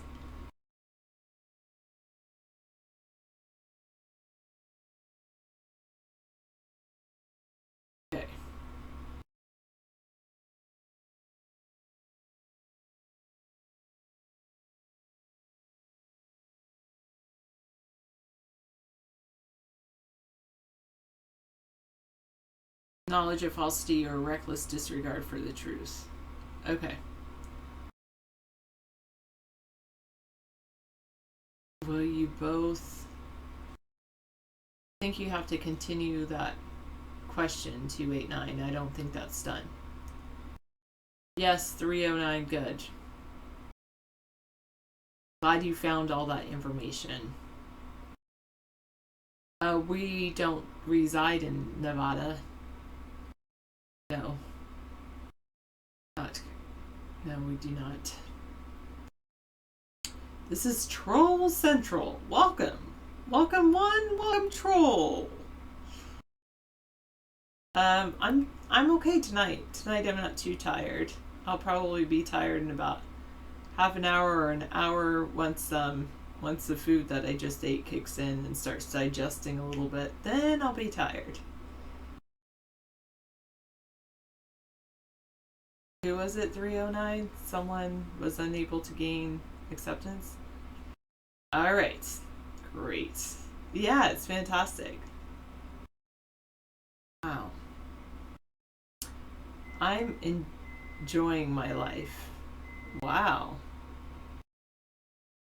Alright, I guess I'll move out of there. Maybe I'll look into what's going on in the world in general. 7 tornadoes slammed the south, killed 3, injured at least 31. Man. 961. I guess I'm glad I don't live in the south. We haven't had a tornado hit this area in a very, very long time. Well, it all depends on who that person is. 408.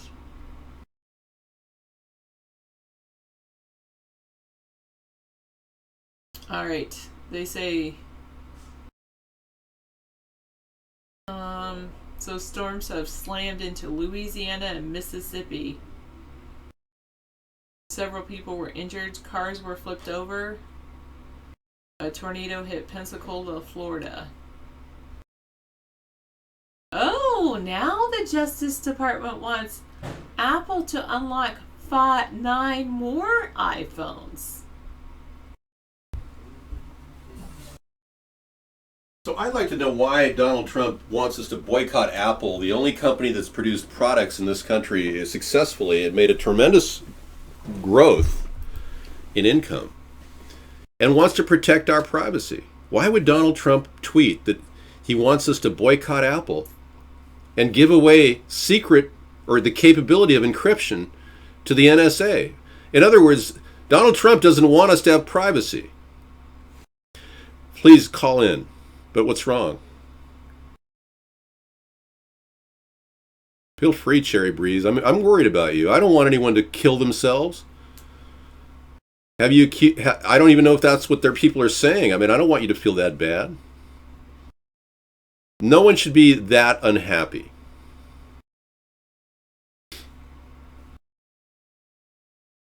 Seriously, I really am concerned. Or email us,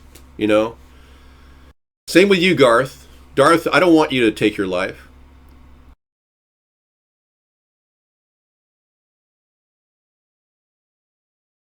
I don't defame at all. I mean, my point is I have to run a campaign to show you the differences between me and them. I'm not a corporate swine. Okay? I've never worked for corporations. Even if Trump wins the nomination, it doesn't matter. I've got a write-in candidacy going that could uproot the entire national political scene. All people need to do is write my name down, David Sponheim. That's it. We get 25,000 or more per state. We actually force them to actually check the count. And if we win with popular votes, we take that state's electoral college votes and you guys can become our electors. Now, we are putting together an elector campaign in the coming month to get more and more people to sign up to be electors in every state. So we could very well do this. We can take down the two-party system. We don't need suck-ups like the two-party dynastic leaders that we have today with Trump and Clinton. We don't need these people to continue the policy of the New World Order and the corporate takeover of our nation. We need the American people to get power back. And this is the best way we can do it. Everybody's looking at better solutions for our country. Trump doesn't have any new ideas, in my estimation. Having borrowed 6 of my ideas already, he's basically running. Believe me, we're being broadcast on multiple channels. People are already multicasting us across the net right now. People are taking our 24-hour show, and you can turn a 24-hour show on and multicast us on your own channel by simply going to our YouTube site at the bottom of AmericasThirdParty.com and just tapping into it. It'll play automatically for you. Just put that on your own channel, and that's what people have been doing. I'm not jealous of anybody. I don't have any materialistic sense. Robert, you're voting for the two parties when you vote for Trump and Clinton. You're voting for the same old, same old. You're voting for the problem. This is the actual sheriff office report. So we got the sheriff's office report. Okay. Yeah. Scalia is a huge question mark. We talked about it last night. I made a big issue of it last night. I haven't talked about it tonight, but I tend to believe that Justice Scalia was murdered because of the clear cover-up.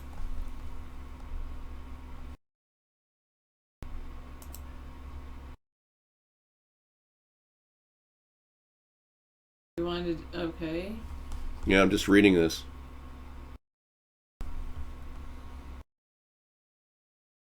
He then stated to me that his death was way beyond my authority and that it should go to the feds. I then replied, it doesn't matter who it is, it's still under my jurisdiction. Poindexter still refused to give me the name of the deceased. So not to delay the call, I advised Poindexter that they would get him a phone number of the USMC-MS agent. Approximately at 12:41, I attempted to call the resident agent in charge. He did.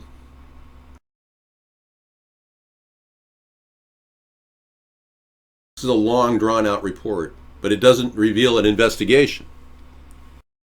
No investigation of the actual death of Justice Scalia implies.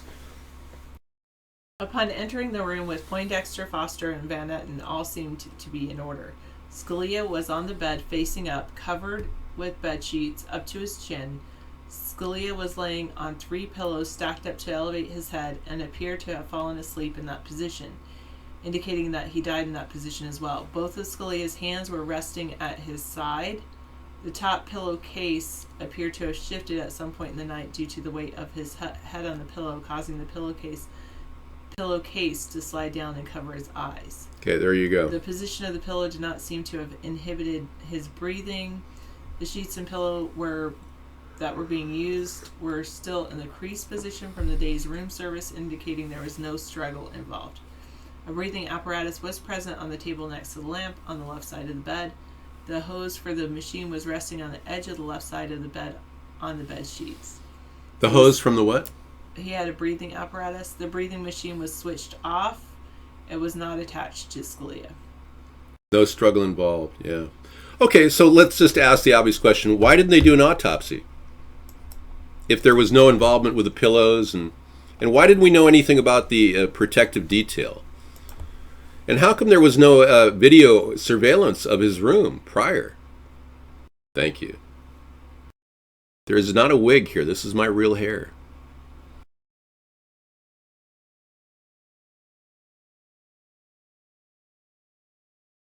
Well, he said his family requested no autopsy, but why did his family not go to Barack Obama and visit him? And why didn't Obama go to his funeral? Hawk, we're not going to get married because we don't want the government involved in our personal life, unless that changes. No, I'm not a fraud. I'm trying to save this nation. If I was a fraud, I wouldn't have done this for 7 years with no money whatsoever. If I was a fraud, I would have probably been profiting from this. I've never made a penny. 7 years, totally dedicated, 100% FEC compliant. Well, you know, every single event involving a public figure should be seen and investigated, and there's numerous detectives that said this is a suspicious circumstances. The fact that his sheets were not ruffled and he had a heart attack, the fact that his hands were laying by his side like he was placed there. Most people, when they have a heart attack, end up going, they jerk their body around like that. No, there's no payment at all. I've done this for free for the past... Now you're saying I'm pathetic.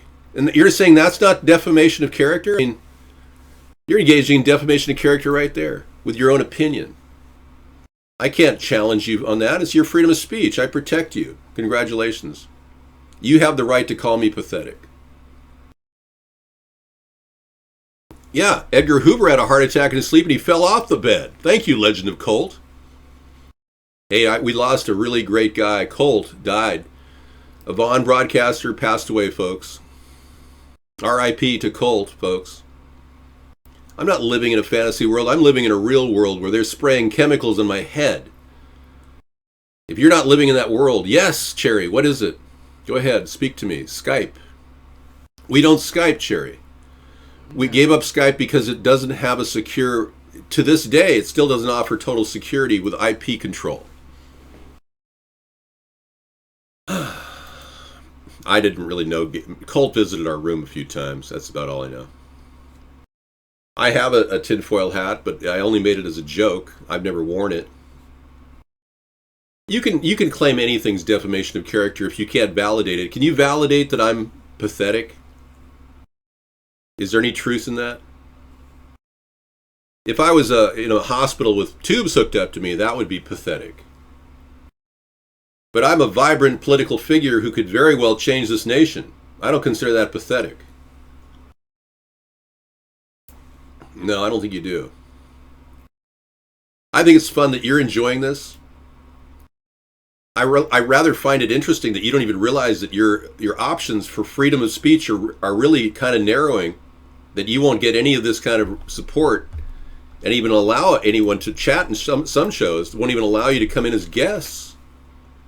I understand Amanda doesn't even let people into her show as guests. I don't want to go out and buy a weapon. I already have enough weaponry to protect myself. I'm not negative. I'm trying to help you realize that we're being lied to by the two parties and the New World Order. If you haven't clued in on that, then you haven't listened to all the horrible speeches coming from people like Henry Kissinger or George H.W. Bush. Everybody's starting to know who I am, man. I just made an appearance. Somebody just said the CNN called me a bizarre fringe candidate. People are starting to figure out what's going on. They wouldn't call me a bizarre fringe candidate if I wasn't posing a threat to the American status quo and a system of two-party blindness to the reality that we are being screwed over by the Fed and they're causing us to go to war. I just want to give peace a chance. I must tell you, too, that, she allows guests, that's good.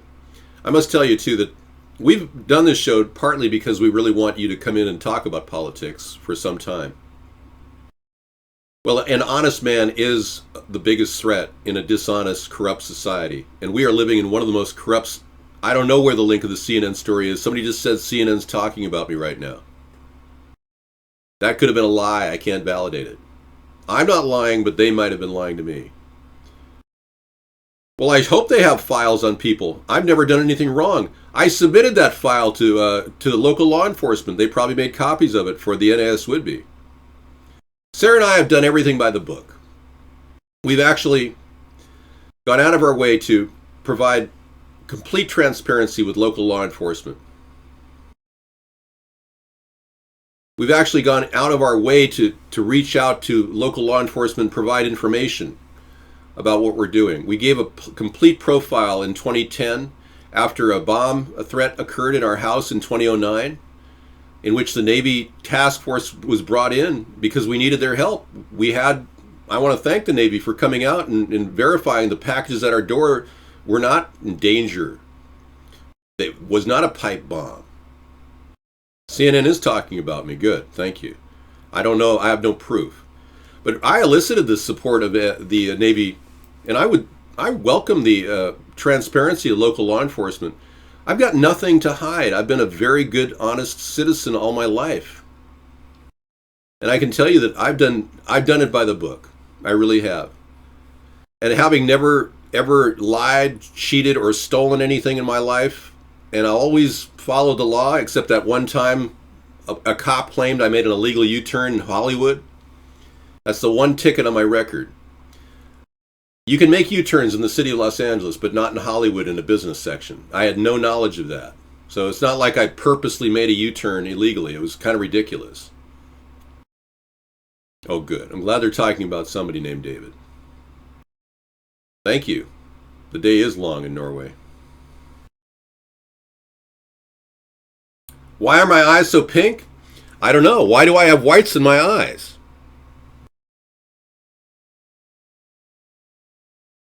I'm rebelling, that's right. I'm rebelling against a system that lies to the American people and doesn't want to come up with solid solutions to the country's problems. Our rooftop revolution, our homestead renewal plan, these are keys to getting our country ramped up and building a backbone of energy sufficiency as well as pride of home ownership. Huge goals that this country could really embrace, and a lot of you could have your own home. And we have a back to the basics plan in our book, Hybrid Capitalism. I'm not in any closet, man. I'm a heterosexual. I've always been a heterosexual. Your gaydar is so screwed up, you probably voted for Barack Obama.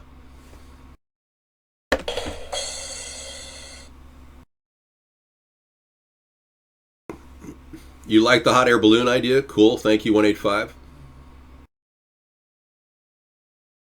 I'm sorry, you're getting older. Yeah, your body's changing. My guy, coming from a gay guy and getting strong gay vibes from a guy who's an openly heterosexual man is you fantasizing about your biggest fantasy is to make some straight guy gay. That turns out to be one of the biggest gay fantasies out there. That's the truth. Most of you gay guys want to convert a heterosexual to a homosexual. That's your big fantasy. It's sick. You're like stalking people. There's no wig here. This is my hair.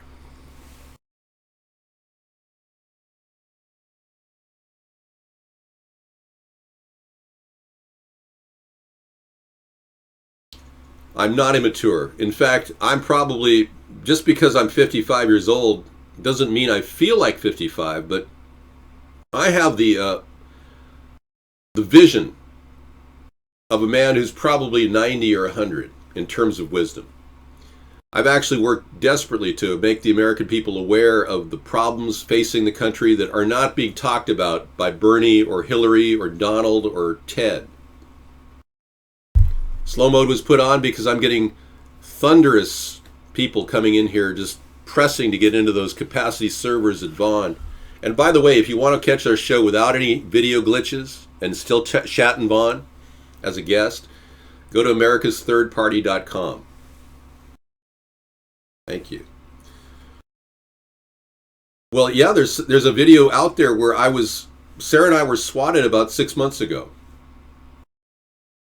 We've actually, no, I'm talking about wisdom. But no, the swatting incident was actually an event that occurred out of the blue. We had no idea. They had a change of sheriff leadership in our area, in which one sheriff went off the force, another one came on, and they were not aware of my phone number. Now, about a month and a half before the swatting incident, the police came to my door and had these weird calls from people and said, hey, man, somebody just said somebody's hurting themselves here by the name of David Sponheim. I went out, talked to them. I invited them into the house, but they didn't want to come in. I said, here, take my phone number, call me if there's ever a problem. Well, a month and a half, 2 months later, I didn't get a call. The phone number was in the system too, but they didn't call me.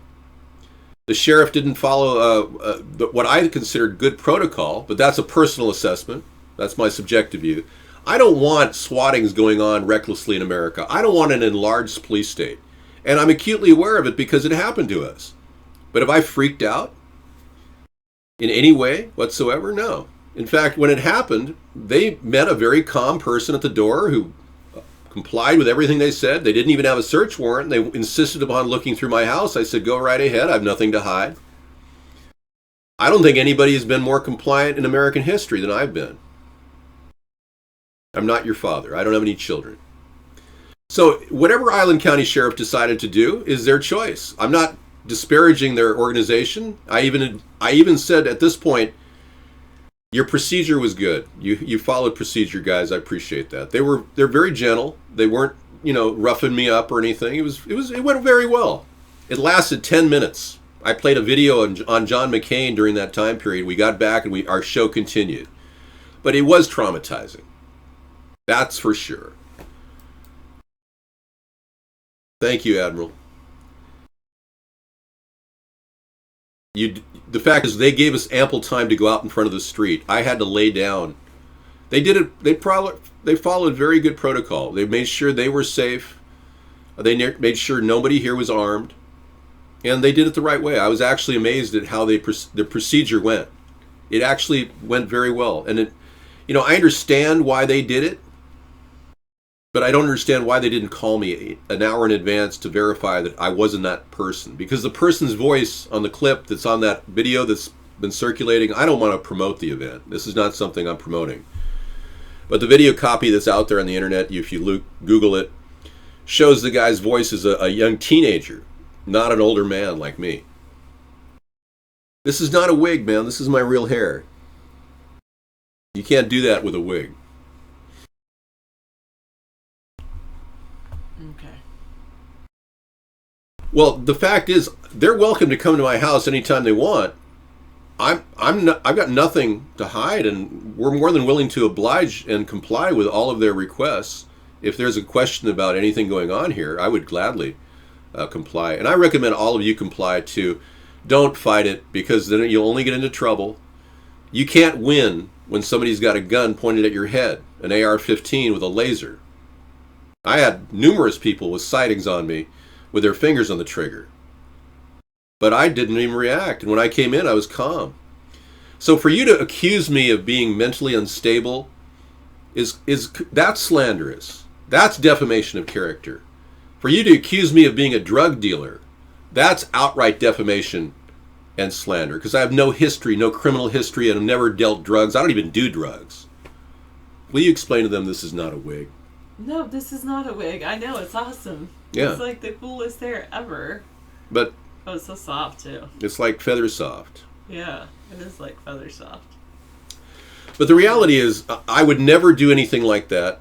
And the chat is always interesting. Green Eyed Girl says it's always interesting. And we're not even showing you, good stuff on the internet today. We've just been responding to the tremendous amount of Trump supporters who want to just try to ruin me because they see me as a potential person who could change the dimension in a short period of time in the American political scene if I just get 1 minute of mainstream media attention and talk on the issues. But the fact that we've been censored for so long is an indication that they don't want anyone to start a third party and unite this country. They want another right-wing or left-wing presidential candidate to continue the paradigm of a divided nation. Thank you. Sarah has beautiful hair too. She's just not letting it out right now. No, I have absolute proof they've censored me. I could validate it. If Google wants to take and call me on the phone, I'll tell them all the areas where I've been censored. So I was just reading a thing from NPR.org about different powering agriculture. It's called different things that are helping create a more sustainable environment around the world. So they have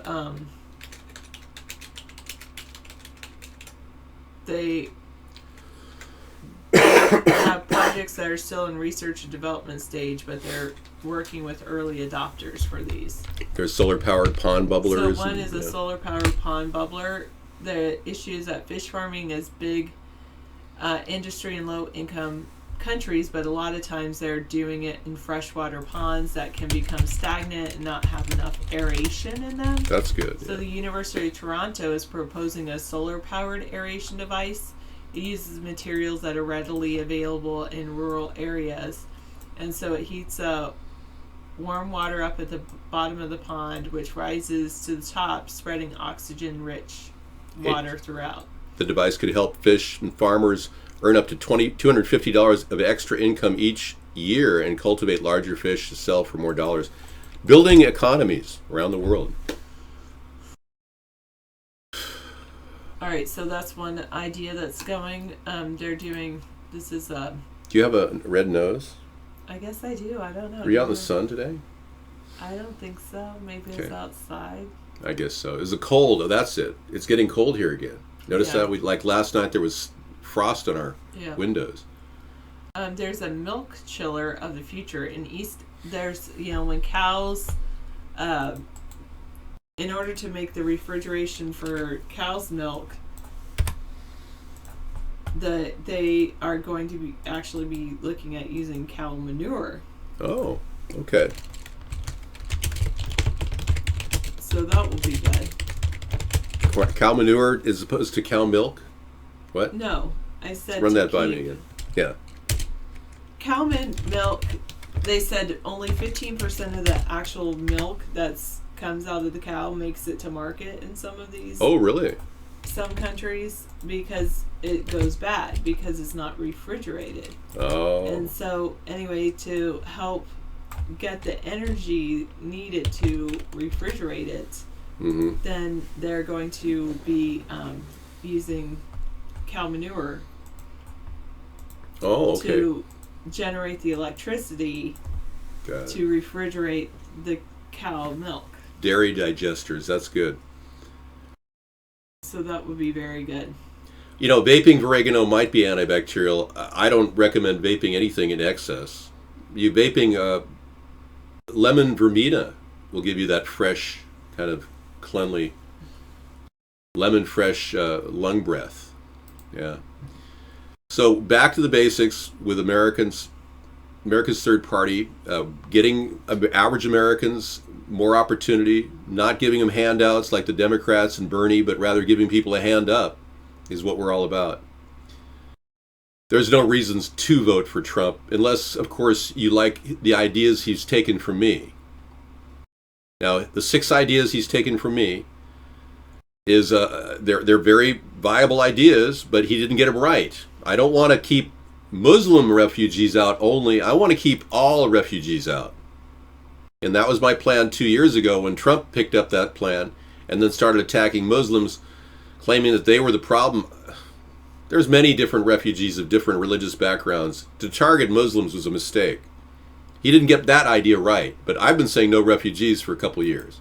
We need to get our borders controlled and contained, and that's why I promoted the 1,000-mile border fence in 2008, where I actually calculated the distance we needed to cover and protect our nation from the onslaught of immigrations peeling into our country and literally draining us of our capital and causing you people and your tax dollars to get wasted.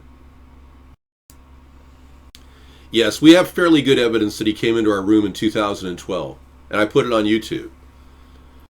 But we have Shrek, too, as an eyewitness to it. He was there in this room, along with about 60 other people that were there that night. The wall will be actually financed by the money we save from prison labor. Right now, Robert, there's 400,000 prisoners in our prison system that are illegal aliens. And we definitely could get them some training, immediate training to work on the fencing. It's super simple to work on it because you just have to tie wires together, roll out fences. The electric lines can be connected separately using trained electricians. But once we get the fencing in place, it could be 16 feet high. We can do 2 sets of 8. And we've got adequate fencing around the country in northern FEMA camps that could be pulled down and disassembled. There's no reason to have fencing around FEMA camps. So this comprehensive idea I've been putting together for the past 8 years, and Sarah suggested lethal electric in 2010, and I agreed with her. That was one of our interviews, one of our debates was about lethal electric, and I definitely agree with her. We also believe that we could even dig down into the ground and provide a certain layer of defense, and putting a road in between the barriers or next to the fence will also provide us adequate room to run unmanned vehicles with sonar and radar and X-ray capabilities. So we'll be able to look down into the ground to see if there's tunneling operations using this technology. Now that's the one little area that we're going to have to get a high-tech team to build these unmanned vehicles to do this, but they're probably already ready to do that. Bottom line is our nation will be much more defendable. The $25 billion a year in savings on the prison population will be instantaneous. As soon as they finish two months, say, of work at the border, and we'll give them a place to sleep and we'll adequately feed them, we'll give them their ticket home. and will deport all these illegal aliens that are criminals in our justice system right now. Except the ones that are hardened criminals who've committed capital offenses, they won't be allowed to even work on the fence. They won't qualify. We'll have to retain some of them because some of them are really bad murderers. But for the most part, they're there on drug charges, so we'll be lowering the cost of our prison system dramatically. Now, one of the best aspects of a national security plan like a fence at the border of the southern border, and the reason why it's the southern border is because of the population growth in the south as opposed to the north. But one of the best aspects of this is it defines what America is. Unlike the Democrats that are pushing for this open door policy and spread the wealth, frankly, we can't really lower our equity by diluting it. So I don't recommend adding more people into our country to drain our services and our tax dollars when we have to get ahead of our debt, stop the elaborate waste that the two-party system has led to. I think the wall should be at least 4 feet deep, Robert. And then we'll have to, roll through there looking for tunneling operations like the kind that Nogales, New Mexico, they found 164 tunnels in Nogales over the many years. So we have to stop that. Jeb Bush is welcome to call me. I'm not siding with his family, though. I mean, I've made some pretty wild statements about their grandfather tonight. I talked about Jeb Bush's connection, or George H.W. Bush's connection to the Scherf family.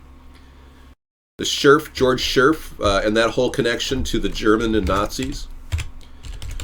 That's a seriously interesting subject that you could look up. But George H.W. Scherf was his name originally, and then he was adopted by Prescott Bush, and he became George H.W. Bush, as did his son, of course, George W.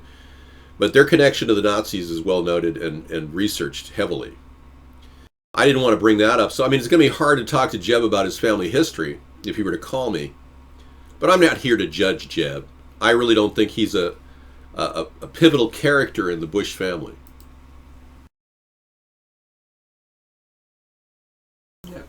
Isn't this disgusting? I don't know what you're doing. Well, it's just called scum. Yeah. Well, every time I drink, take a break and clean that up. I'm going to do that. Every time I put cream in my coffee, I get this layer of scum on top. And that's kind of true. A good analogy. Whenever you see cream rise to the top, when you heat it up, it could turn to scum. And now we've got the cream of the crop here, Sarah and I, trying to become politically involved against a two-party system of scumbags filled with corruption. Two good people throwing their lives and their futures out there with the courage of true Americans to fight this corruption. And many of you don't even have the wisdom and understanding to realize that we're being censored, we're being held down in the media, and we're being suppressed as a nation individually. There's like 35 people in the media, and they all say the same things, the same talking points over and over again. The paradigm never shifts. They never talk about GMOs and our diet. They never talk about the dangers of toxicity of certain things like glyphosate, that Roundup Ready glyphosate is causing potential tumor production in our bodies. They don't talk about these things. These are the issues we really need to talk about. I don't want to RFID chip people like Hillary does. I don't want a deportation force like Donald Trump does. I don't want to turn our nation into a Nazi Germany concentration camp like these two-party candidates want to do. That's why I'm running, because we really have to protect our freedom, folks. We're at that point where advancements in technology and biometrics have really put a challenge to the American people. And if we don't build this party to stop these two-party Goliath corporatocracy people, we are going to be stuck with whatever they're going to give us. And believe me, they don't care about you. I care about you. Thank David you. cares about I you. care That's about why he's on this show all the time, because he cares about you. He's constantly here and doing the show, so. Oh, thank you, 293. Do I support splitting California into 2 states? I think that's really an issue for the California voters to decide. If the California voters wanted it, that would be their decision. So, I know, exactly. We can stop there's actual laws against hiring illegal immigrants, and so we can just enforce those laws, and that would be good.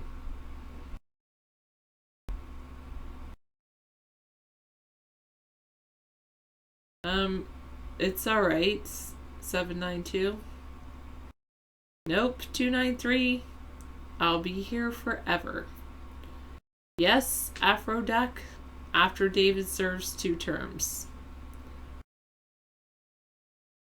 Oh, maybe. I don't know.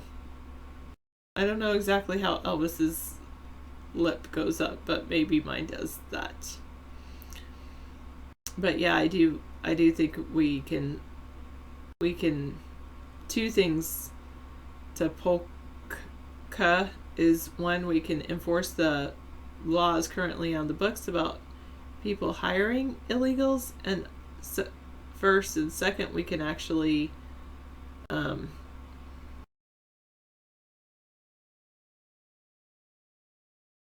then secondly, we can actually make it so illegal only U.S. citizens could get qualify for welfare. That would save for sure. I don't have a problem with the organization 792. Perhaps David does. Yeah, every law we need is already written. We just need to follow through. I know, why is it follow through is always so difficult? All right. All right.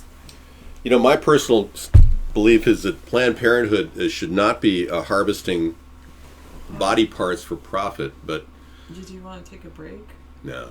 You're feeling okay? Yeah, I'm feeling good. Why don't you take a break? You just got here. You spent some time in the show, and obviously, you know, you work so hard, Sarah, and there's no reason why you'd have to do this show facing all these trolls every night. I don't want to... I've asked Sarah to only do a couple 20-minute episodes during our 4-hour show because... Take more time if you want to take an actual break. If I sat down and got into a Netflix movie, I'd probably watch it till 9, and that would be the end of the show. Yeah. I don't think that's... I'll just keep talking. You know, I'd rather just do that. Okay, I'll go watch a Netflix show. Yeah, you go enjoy yourself. God, you know. I'll go do that. Plus, I have to play some songs for everybody. You see, folks, there's no way you're going to stop me from doing what I do, which I do it because it has to be done. I'm merely filling a void in American politics that has never been exploited. In 1978, I did some deep research on politics when I was studying political science, and I ran into all these Marxists at UCLA. And I realized that their plan was to drive the country to the far left and drain it of its resources and implement plans to constantly tax the working man and pay for the non-working man, and ultimately take away property rights, like what happened with Lavoy Finicum and killing his life, standing for the rights of ranchers and farmers around the country. I realized that this plan, this Marxist plan, was being implemented back in 1978.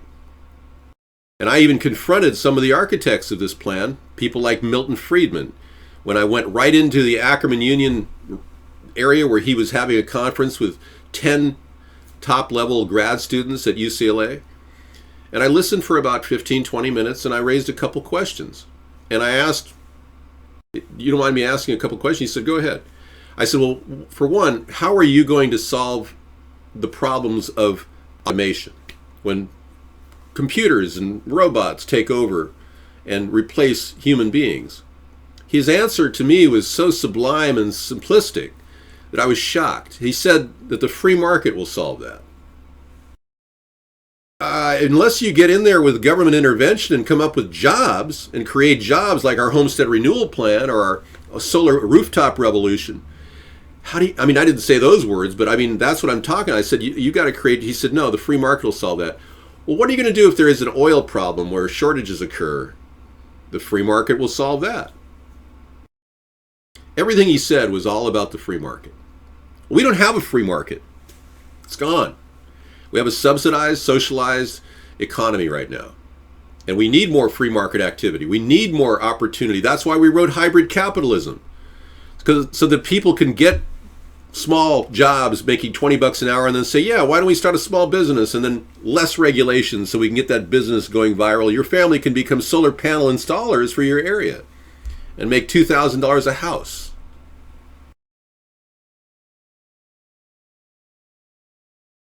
Yeah, inevitably I've got the problem. Whenever I heat the cream up, I get the scum.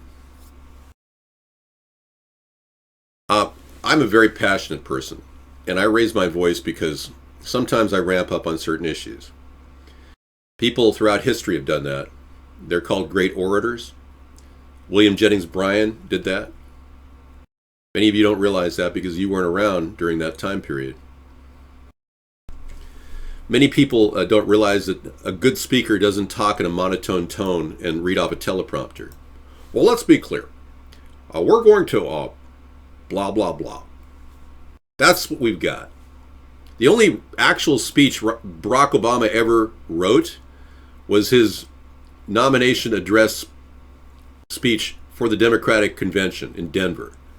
That's the only speech he ever did.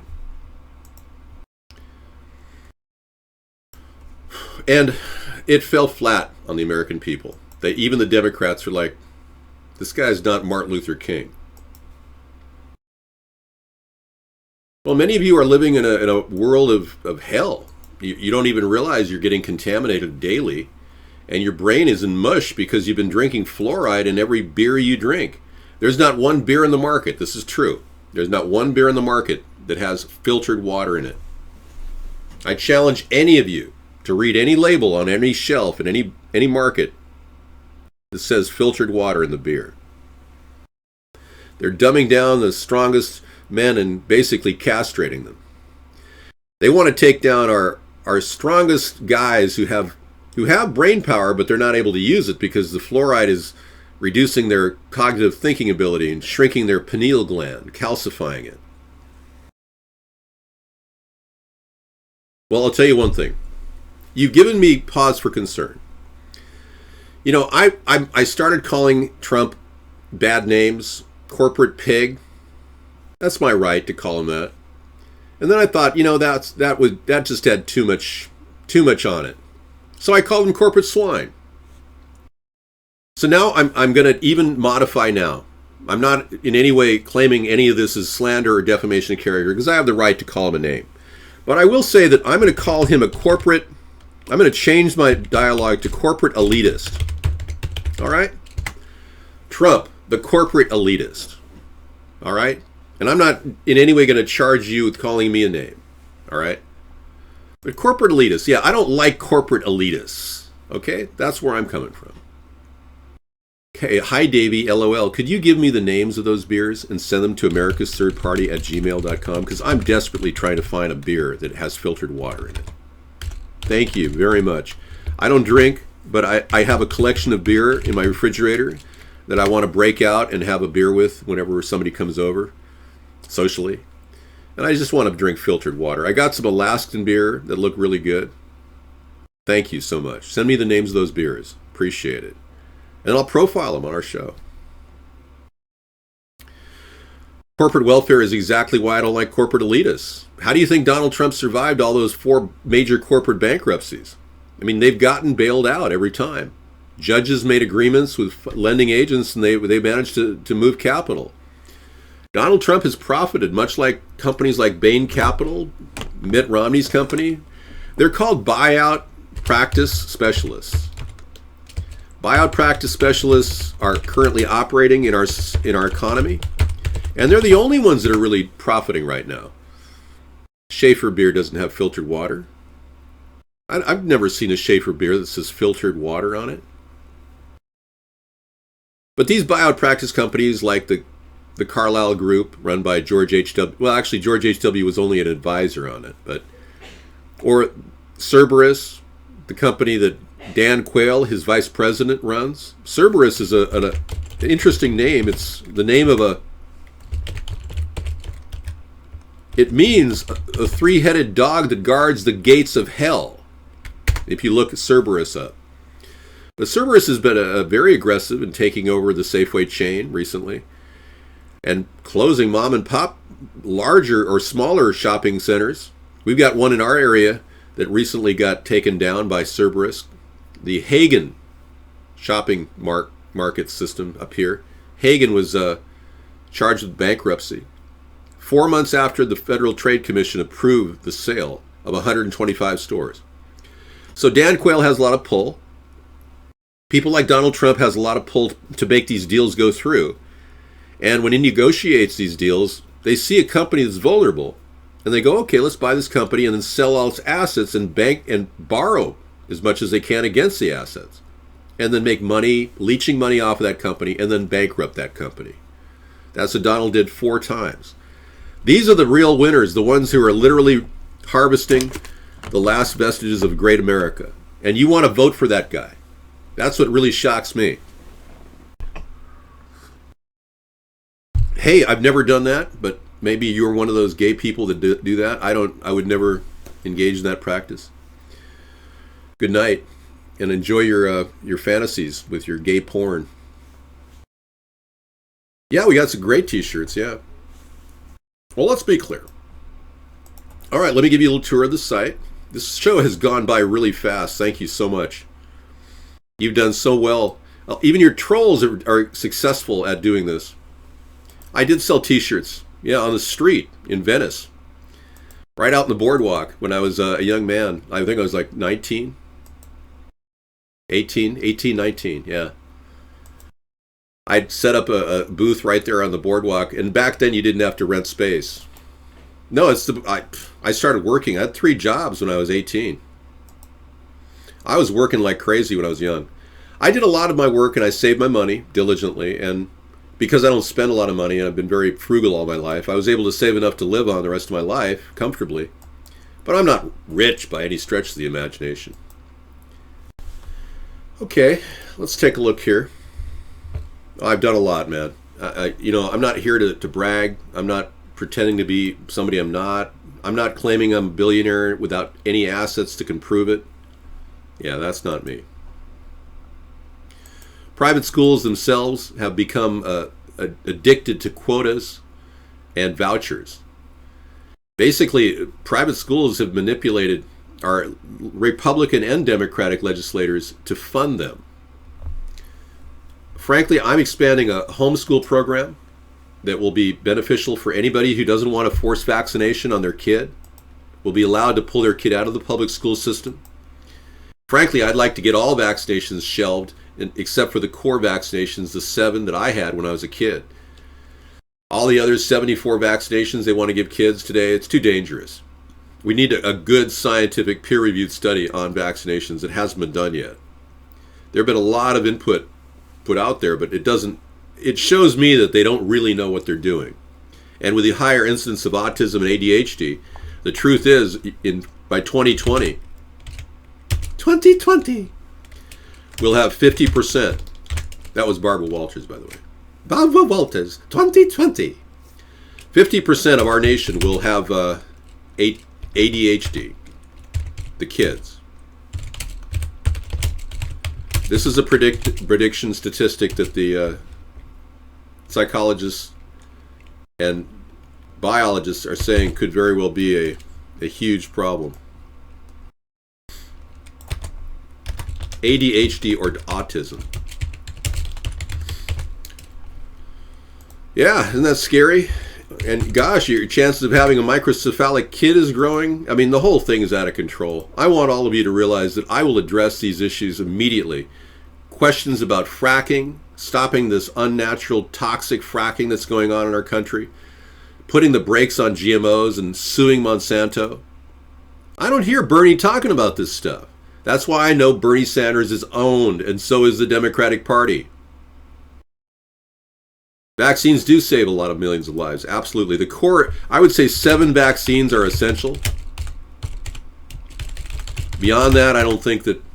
Plus, we've got to make sure we can get mercury reduced in the vaccines, as well as the potential dangerous cancer-producing nangalase. Nangalase is proven to be a tumor-producing byproduct of the vaccination process. This is old technology they're using from Louis Pasteur's era. It doesn't make sense. The entire vaccination industry is relatively junk science, but it does work. But it doesn't work all the time. In fact, most of the time it doesn't work. Right, skyrockets also because of drug companies. You're right. That's true, 792. I know. But vaccines are linked to autism and contagious prions. Thank you.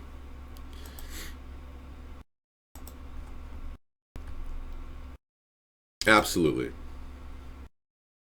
We can make that happen. I have the technology. I can make that modification. There you go. Thanks so much. I was in a hurry when I put it out there. I just love the fact that we're not trying to profit from any of this, and I don't mind really having to deal with the censorship because I don't have a personal agenda. I'm not trying to have personal gain here. I'm not trying to profit from this. I'm not on my last leg financially and deep in debt. I didn't lose a job at Celebrity Apprentice, which Donald Trump clearly, should have invested in the ownership of that organization before he surrendered it to Mark Burnett. I couldn't understand why he didn't own Celebrity Apprentice when he was fired. So unlike him, I don't have to rebuild my income, and I don't have a $30,000 a day interest payment to make on my debt. So the need for running for the presidency for financial purposes is very strong with Donald Trump, not with me. I have no financial needs whatsoever. In fact, I'm willing to give away 25% of my salary to charity in Washington, D.C. Once I get my salary, I'll be setting up a separate fund to fund local food banks in the D.C. area and integrated with a buffet and an organic garden, non-GMO organic garden in the White House area outside the Rose Garden. I'm against the banning of Confederate flags. I will issue an injunction against Amazon for doing that. Dude, I'm totally successful. I've got a great lady in my life. Women dig me. It's obvious. I have never, ever achieved a penny of income from what I've done over the past 7 years. If you have any questions, go to fec.gov and type in my name, David John Sponheim, Jon. We submit quarterly reports of any small donations that come in or any money that we dole out. We are so honest, it's unbelievable. We're impeccably honest. Thank you. And I've done this because I really don't want to get derailed by somebody accusing me of malfeasance. There's nothing wrong with Sarah. She's working hard. There's nothing wrong with her at all. She's always been a hardworking woman, and she's a good woman, too. I have never met a woman with more integrity than Sarah in my life. That's why I chose her in my life. Fruits and vegetables right now are being carbonized. They're dipping them to extend their lifespan, partly because of the rampant need for the two parties to push for globalization. We wouldn't have to do that if we had more regionalization. I support a concept of regionalization and regionalism, but regionalization is what is the buzzword we came up with in 2008 that actually it's not replacing globalization. We're going to be dealing with adjusting scales as we go. Globalization will be declining, regionalization will be increasing. But once we have that, we'll have local distribution routes. We won't have to put carbonizers and benzene on top of vegetables and plants, which, by the way, many of you don't realize a lot of your vegetables that you're not buying at the health food store happen to be made to last a long time on that shelf using carbon derivatives that are really toxic. And I don't want to freak you out, but I mean, definitely wash off your vegetables before you cook them. That's what I tell everybody. In 1980, I built a marketing firm that marketed organic food around the country. And I did a national marketing plan that was quite successful, even though I didn't make a lot of money. I was a marketing rep for organic wine, organic food businesses, and trying to promote organic food across the nation. And it inspired big box stores to get into organic food. But do I dwell on organic food every night? No.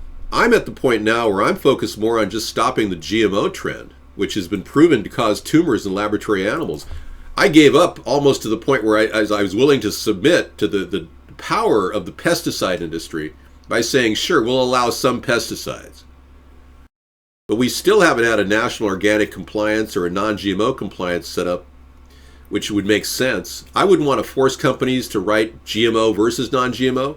I would merely tell companies that go non-GMO, hey, put a sticker that says non-GMO on it, because we, the consumer, need to know. Russia's already dedicated their entire agriculture to non-GMO. We need to get on board with that right now.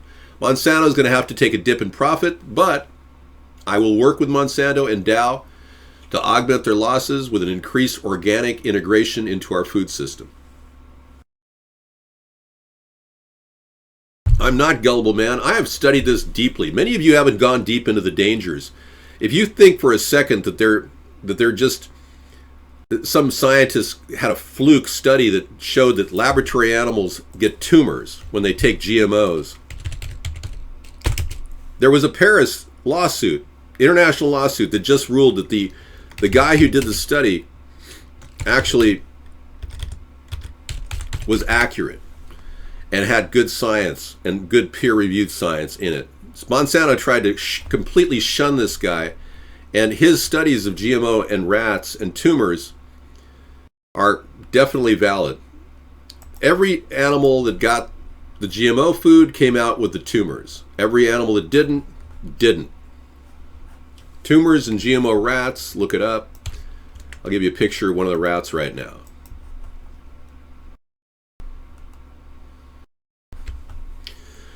So I'm kind of amazed at the number of Trump supporters that have come into the show, and I appreciate you.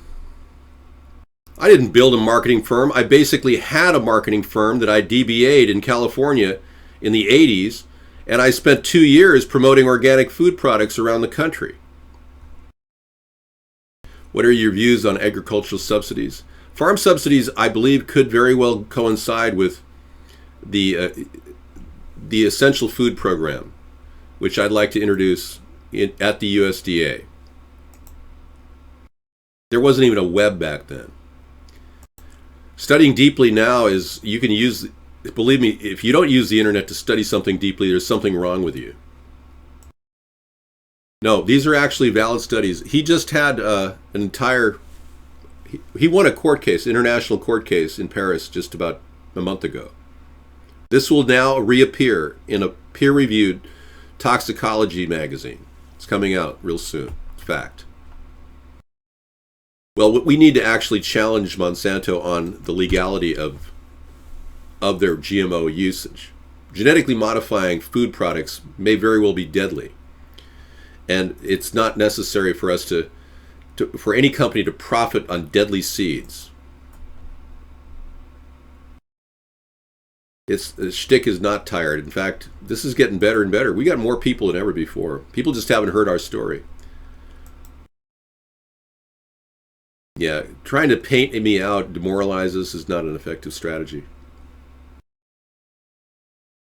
Marco Rubio's childhood friend is tied to one of the most infamous gay porno cases in Miami's history.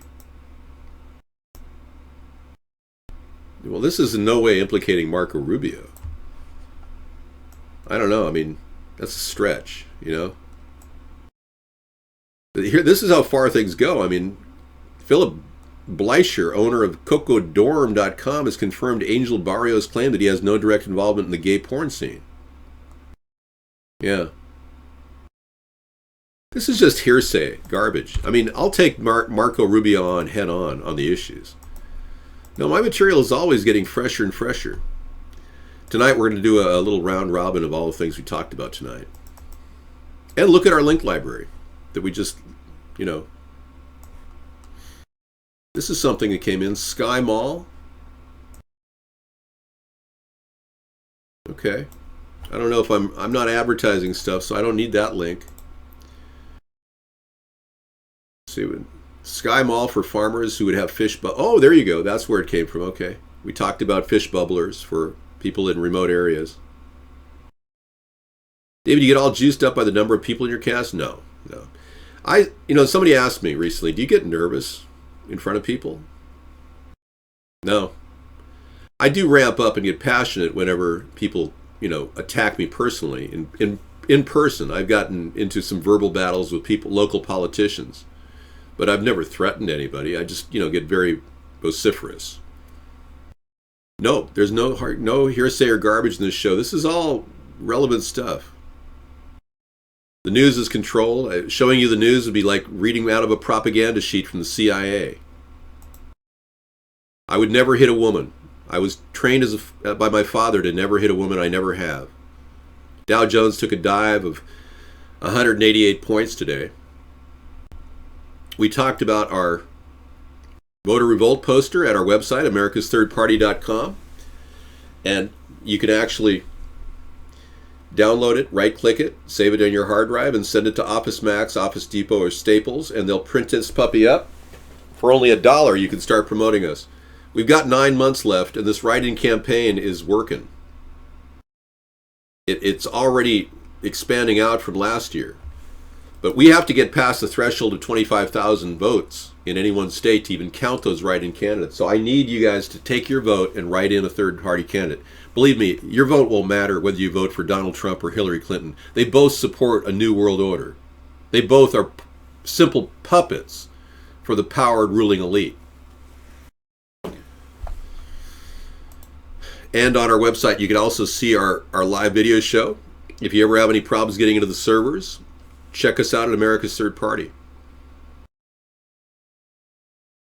Those media links were all valid that I saw.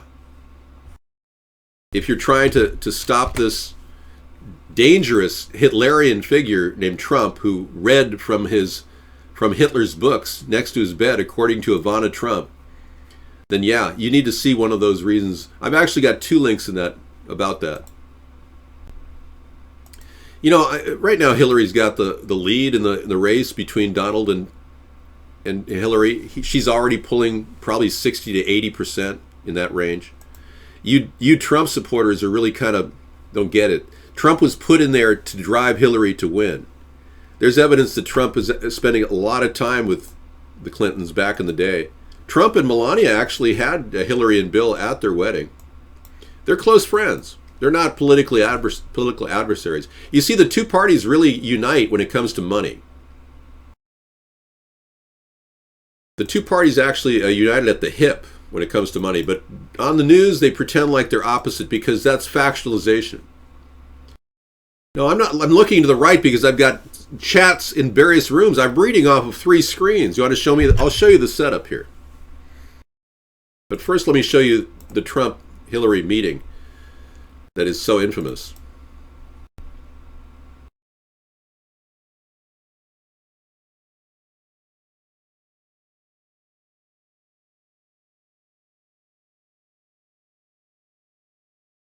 Yeah, there it is. Check this out. Oh, yeah. I never had sex with anyone, ever. Okay, here we go. And this is my my setup here. As you can see, I read. I've got monitors, I've got backup shows, I've got this touch screen that I work with to control the. And then I've got another monitor over here where I'm scrolling up and down, and I've got various pages. Live video. That's our website. If you want to go to our store, you go right here. Click the store button, and you can buy our book for 99 cents, download from Kindle. You've got posters talking about the legalization campaign for marijuana, and you've got our big official. For $20, you could have a full-on stand-up sign for America's Third Party, and there you have me. There's a lot of things buried in there. You've got bumper stickers on the sign page, lots of different T-shirt ideas. But yeah, you're looking at the two parties colluding right there. It's all a big scam, and that's why I'm urging everybody to use their vote this election. Really put it to use. Let's uproot the two-party oligarchy that has formed in our nation with corporations owning everybody and them never accomplishing anything. Tomorrow is Wasteful Wednesday. We're going to be talking about cutting our budget significantly. They can't do that because they're all tied at the hip to that money that gets them reelected.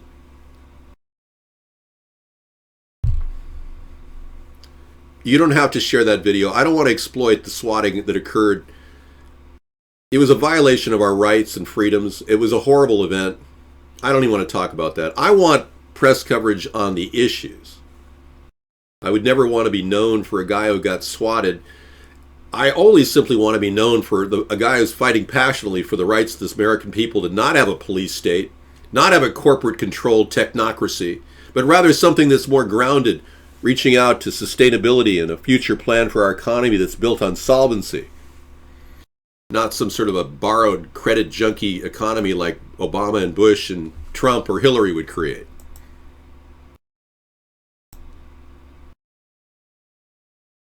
Dave, with your website being on your same IP, a ping reveals this.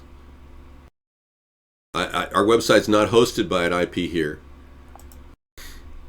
Our website's hosted by an IP outside of this area.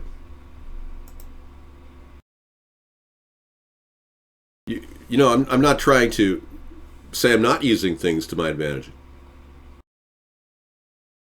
It's very revealing, yeah. Look at this. Nikola Tesla was murdered by Otto Skorzeny. And we even talked about the connections between George H.W. Scherf, the father of George H.W. Bush, and the George Scherf, the Secret Service agent or SS agent for Hitler. When he stopped working for Hitler, he was working for Tesla. And when Tesla and Operation Paperclip went forth, a lot of his ideas were being harvested. That's how we created the HARP program, High Frequency Active Auroral Research Project, which it deals with weather modification. And I would believe that you're probably many of you are unaware that the clouds that you see above you are actually, many of them are being engineered to create more carbon pollution. And we started our show talking about this today, our pre-show. But more carbon pollution is going in the air than ever before. And these people have some insane idea that they're going to somehow clean the skies by dumping aerosols into the sky to levitate particles. The local news covered my swatting incident. It was covered by Cairo TV, and they didn't do a very good job. Yeah. 7 years I've been broadcasting the show. I put in over 2,000 shows. And we have over 7,000 hours of recorded broadcasting. I recorded all my shows so that no one could question me whether I'm, lying or not. No one would ever, be able to accuse me of doing something like slander somebody. We do a good job of avoiding that.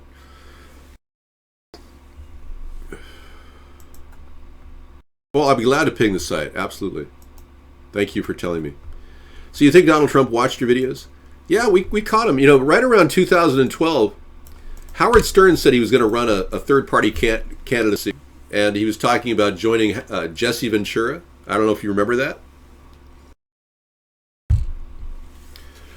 Anyway, we then got a visitor in our show that has done work for Howard Stern, and I'm not going to name his name because he's very concerned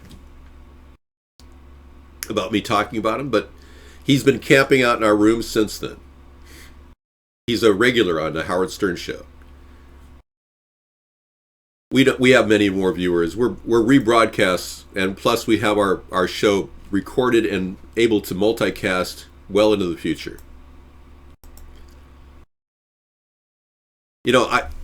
It's the death knell for our nation if Trump wins. The sheikhs, one of the sheikhs in Saudi Arabia has already said they will stop trading with our country. The price of oil will skyrocket. Just telling you. When it's not just Saudi Arabia, it's the Gulf state nations that go with OPEC that would turn a blind eye to our nation, and we begin to see another oil crisis. But whatever. You guys go ahead and mark my words. I don't have any hatred towards Saudi Arabia. I'm not going to go out and claim that they're the ones that attacked us, like the 9/11 Commission report. Donald Trump will never say the word that 9/11 was an inside job. I've already gone out and claimed that. Recently, I've come to such a strong conclusion that not only was it a cover-up, but it was an inside job, and somebody definitely did a lot of laundering. $2.3 trillion was lost to the Pentagon. in the collapse of the trade center. So money laundering went down. Donald Trump won't commit to being an inside job. Somebody's avoiding the truth. He merely accused the Bush family. That's nothing.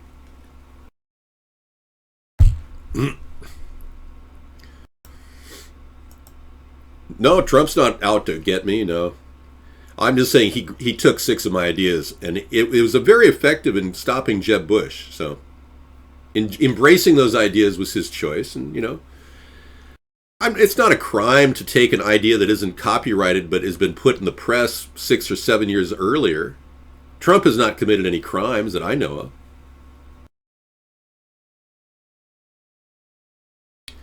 Actually, we're an awakening of the culture. Many of you who haven't come into our show are unaware that many of the people that watch us, like Green Eyed Girl, regular in attendance,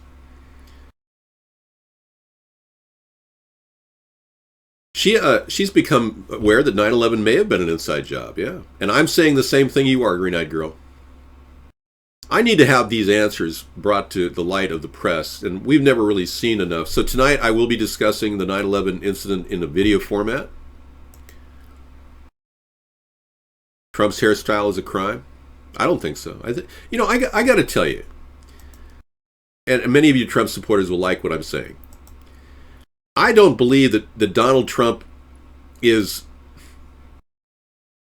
being malicious when he doesn't want refugees to come into our country. I believe he's short-sighted and unaware of the unconstitutionality of IDing Muslims and developing deportation forces.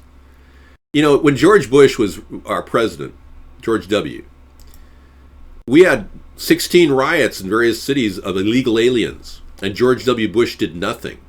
At the very least, I would have rolled in immigration service vans, even if I had to rent Greyhounds for the day and strap vinyl sides on the side. I would have disrupted those gatherings. I don't believe that illegal aliens have the right to gather and protest in public in our country. So I wouldn't have rounded them up. They would have just left. They would have dispersed. And then I would have simply instigated the laws that are on the books right now, which are felony charges if you hire illegal aliens, like Leona Helmsley. When she was charged with hiring an illegal housekeeper, she served over 2 years in jail, a very rich woman.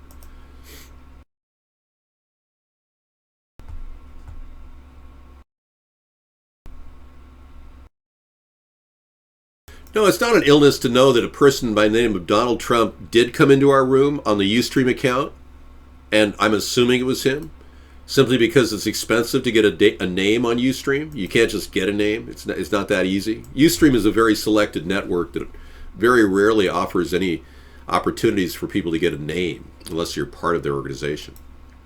But I may be wrong. It's possible. And honestly, it doesn't matter. The fact that he has used the wording I've used, like weapons-free safe zones, no individual mandates.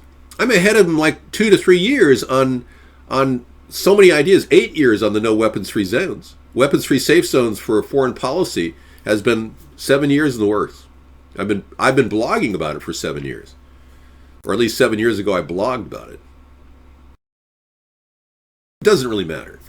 The fact of the matter is, he's winning the Republican nomination because Republicans are weak. And they're a party that's ready to just collapse. He's basically clinging to a collapsing party. And had he made the choice to go third party, that would have been the right decision. But come this election, it could come down to a write-in campaign versus the two-party system. That's how serious it is. No. Well, the dialogue that Trump gave us was so credible, even Sarah, who doubts everything, she said, yeah, it does sound like Donald Trump. She said that on camera, and Shrek saw that. Everyone saw it. But you know something? It doesn't even matter. However he got our ideas, by going to our website, grabbing them, the phraseology I've used for the past 7 years has been duplicated by him. It doesn't matter whether he came into our show in 2012. It's irrelevant.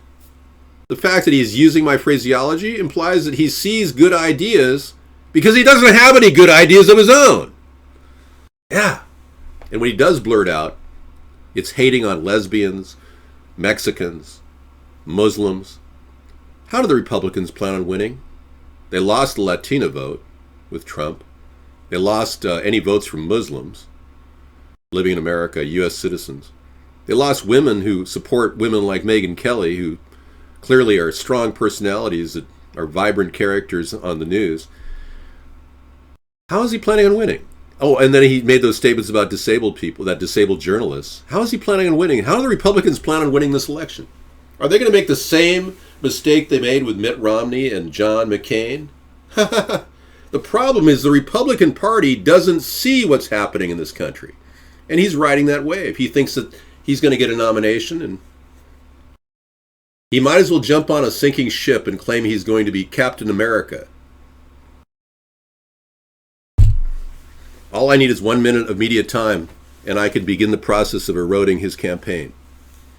Because I've been censored for the past 7 years, it's clearly been a complete rich versus poor plan to control the media and all access ways to the American people so that they can express themselves. The fact that the American people have been suppressed so long on every issue that's important to them, and that those issues don't even come to light in our country, like the issues I've been describing.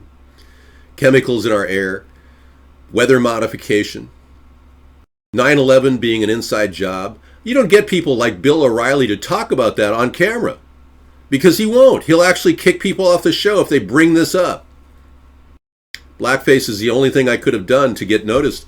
Blackface is one of the reasons why this entire campaign is kicked into a high gear right now, guys. I'm a marketing genius, and I realize that many of you don't understand how censorship works, but we've already grown in massive popularity internationally. One of the reasons why we got people coming in our show is because people are listening internationally.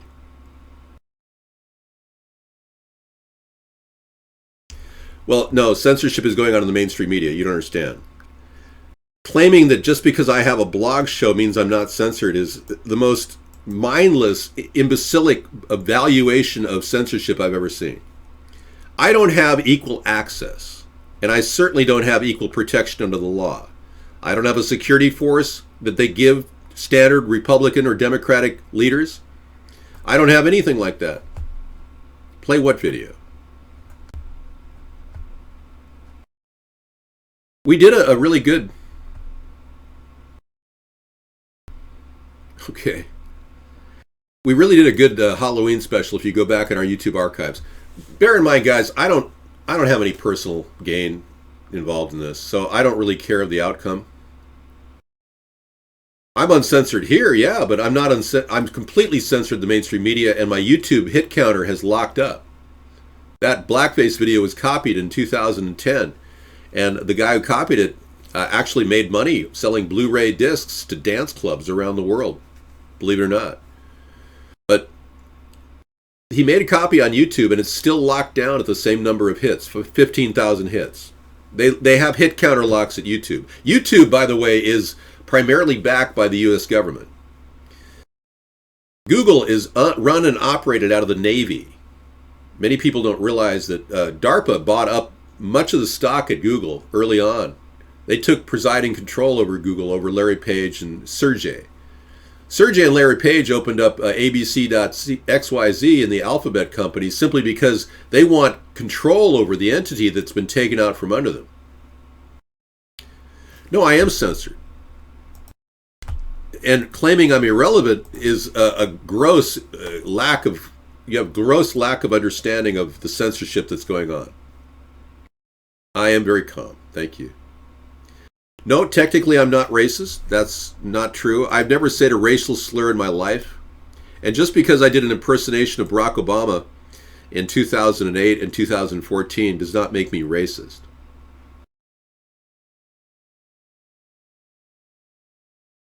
No, I'm the only person with the balls to question Barack Obama's legal citizenship back in 2007. Donald Trump didn't say boo back then.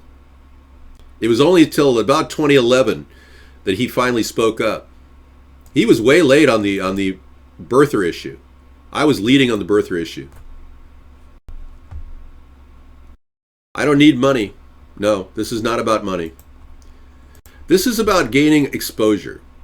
And because I'm an expert marketing genius, it's just a matter of time, not whether it's an if, it's a matter of when question.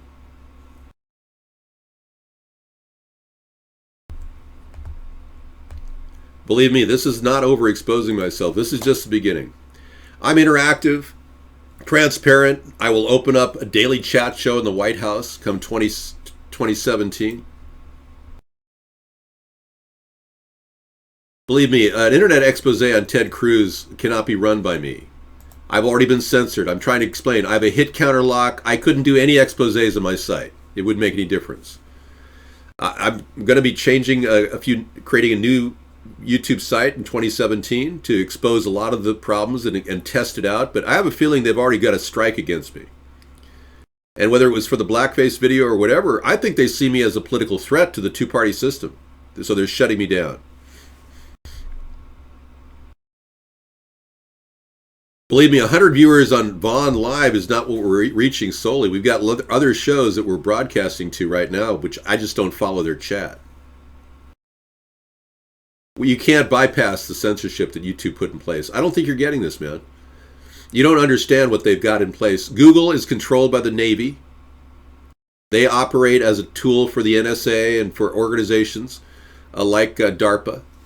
They created a shell corporation called In-Q-Tel to purchase the majority of stocks in Google. Facebook is an offshoot of Google. Facebook is owned primarily by Google. 50% of the stock at Facebook is run and controlled by Google. There is an agreement in the original plan to create Facebook. In the initial public offering, limited public offering, there was a plan to have $100 million worth of Google purchases of Facebook advertising to verify that they could prop up the stock value. I'm telling you, I've got hit counter locks everywhere. You may see my site not getting any hits, but lots of people are watching our show every night. They are. No, YouTube has been censoring a lot of people. There's a thing called the Penguin Update.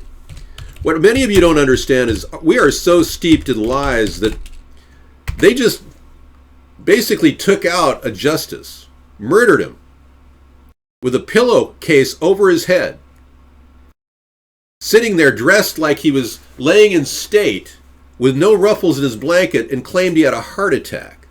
Nobody has a heart attack and doesn't ruffle their sheets. That alone is ridiculous, and it would definitely invite a detailed investigation. Yet no autopsy, no investigation, nothing.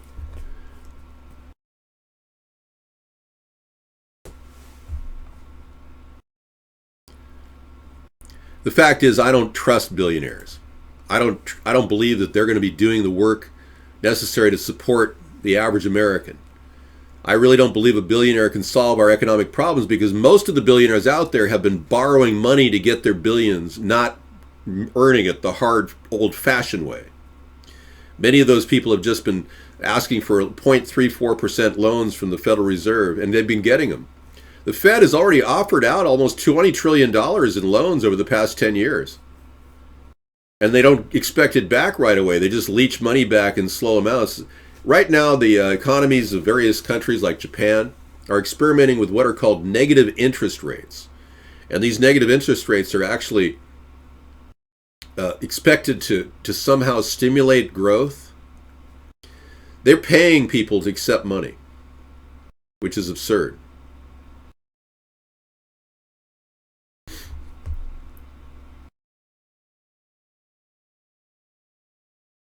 All right, we're going to purge you. And by the way, I think we're going to take you out of the show because you don't really have any relevance here. You can't look at the hit counters. The indications to me are the gradual growth that we've had. We're remaining number one on this network. Various nights, we're expecting popular viewership well into the future. My growth curve on this is set for 2020. I expected mainstream media attention in 2016. All I got was a mention in the Rolling Stone magazine. That's all I got. And I'm expecting a little bit more before the election. If I'm invited to discuss these issues in real time with reporters and politicians, I'd love to. I invite that. You're missing out on a great opportunity to interact with a person with an incredibly high IQ on a format of discussion where we can talk on the issues. You Trump supporters have literally usurped the real goal of the show and turned this into an attack on David Sponheim because you're threatened by me. You see me as a potential threat to the existence of a Trump presidency. And you Hillary people are so confident that she's going to win that you don't realize that I can easily pull votes from Hillary or Bernie.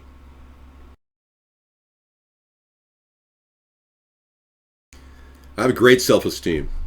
I've always felt so strong about my views that I knew that I would be starting a third party back in the 1970s. We watched a person named Fred Harris, one of the first populist guys that ever pushed for a populist vision. In 1976, he ran for president under the Democratic ticket, and Fred Harris was a populist. I'm kind of a populist too, but I'm more of a centrist. I don't want to take away your private property. I don't want to use eminent domain like Trump has to build hotels.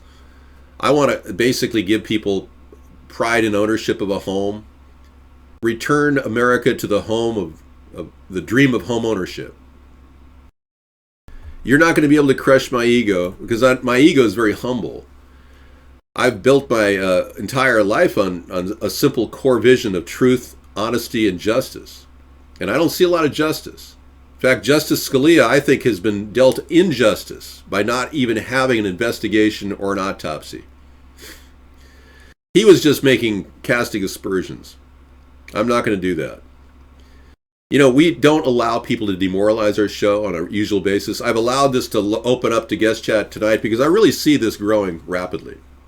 We're starting to take off, folks, and there's not a lot you can do to stop me. It's taken 8 years. It's actually taken 10 years to get to this point. You may think 100 people in a chat room is no big deal, but I've had a continual flow growing every day since 2008, and it hasn't stopped, and it's going to get a lot bigger.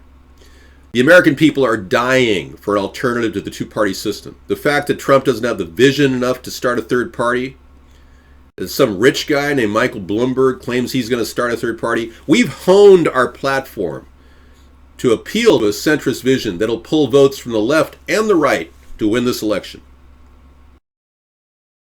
Yeah, it is taking off, definitely. Yeah.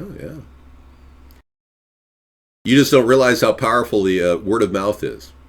The people that do support me are running their mouth off. The people that don't support me are running their mouth off. I got people talking about me negative and positive. It's working both ways. It doesn't matter to me how many viewers are from the USA right now. I've got people talking about me in Japan, in Italy, in Iceland, in England. I've got a huge group of people in England talking about me. It's growing, man. There's nothing you can do to stop me. I've already spent... My YouTube channel has been censored. You can go back to 2011 and see me. I've got 20,000 hits in a week in 2011, back when it was the early part of the YouTube net. I was getting 20,000 hits a week, and then right after the Penguin update, boom, I got down to 20 hits a week. They shut my site down. They put the kibosh on it, essentially. This is called a strike. They put a strike on my account. I can't even pull it up externally. You can't call up Google on the phone and say, hey, I'd like to get to know if you could you please not have a strike on my account? They won't talk to you. You got to partner up and talk to your partners and see if they can do it. I know the method, but I don't want to suck up to the corporate elite, so I'm not going to do it. And I don't want to profit from this. So it doesn't really matter. What many of you don't understand is that this is a question of inevitability. There's nothing you can do to stop a guy with great ideas to solve America's problems. All of you who sit back and go, wow, we can just come in here and slander him and do all you want. And I've never slandered YouTube. It's true. In-Q-Tel bought up a large portion. If I could actually show you the stats and they were external and public freedom of information applied, I'd do it. But it's a private corporation. They have got all their sealed records. I've got to go to SEC holding analysis of Google to actually even find out where that money's coming from, and it's going to be hard. It's going to take an actual investigation team 24/7 to find out exactly what just happened. My plan is to actually bust the back of the Google monopoly and give it back to the American people, to socialize the Google monopoly, to give it back to the American people and take it away from the NSA and the Navy. Give people a job, $36,000 a year jobs from your home doing website design. What we have right now is a group of corporate elitists that are literally priming the pump by buying people off to control the media and control the message. And they're using their money and their power to define what the news is, limiting your scope and awareness of the political structure or any ability to communicate within the political structure. The reason why this nation isn't a veritable stall pattern economically and politically is because we have been stuck there purposely. We've been divided into two factions, and those two factions make you think that you have a democracy, make you think you have freedom, when in fact you aren't free and this isn't democratic, and our republic is collapsing. They're eroding our laws, they're ripping into our freedoms. Even Donald Trump is attacking our freedom of speech when he tells Muslims that they have to have ID cards.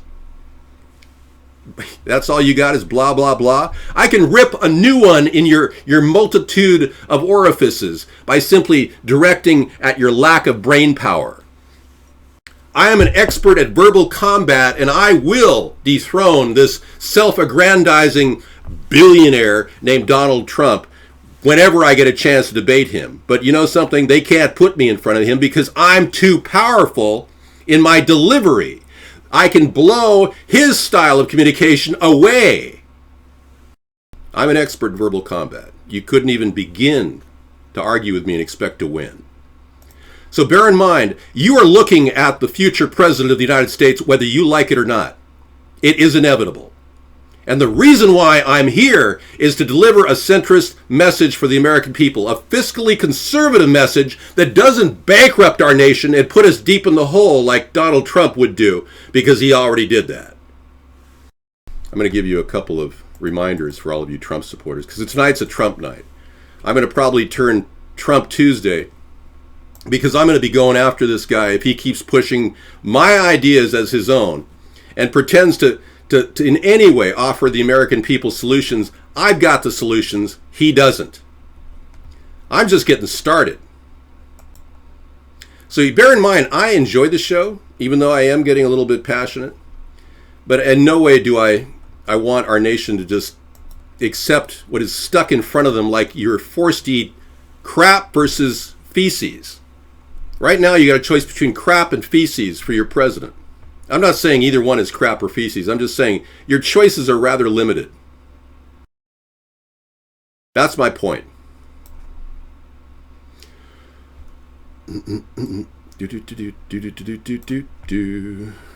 Yeah.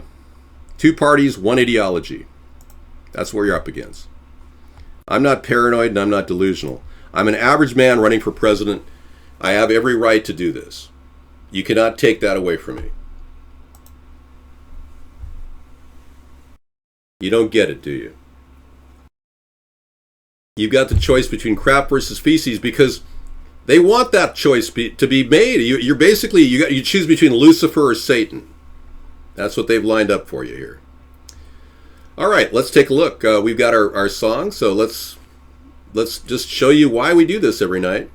Because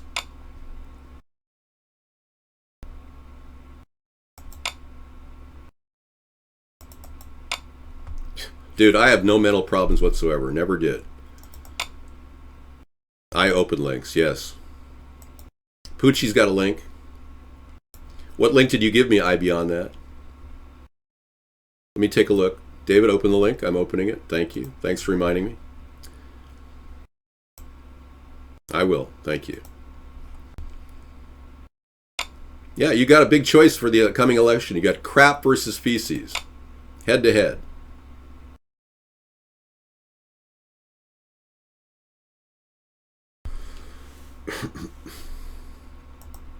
Good night. I'm not going to play the song for you. Yeah, it's sad how this is how it's done, but this is the only method we have to stop wars, to end the Federal Reserve, to create a revolution of jobs, and to renew homes. If you can't see that I've got the ideas to fix the country, you're blind.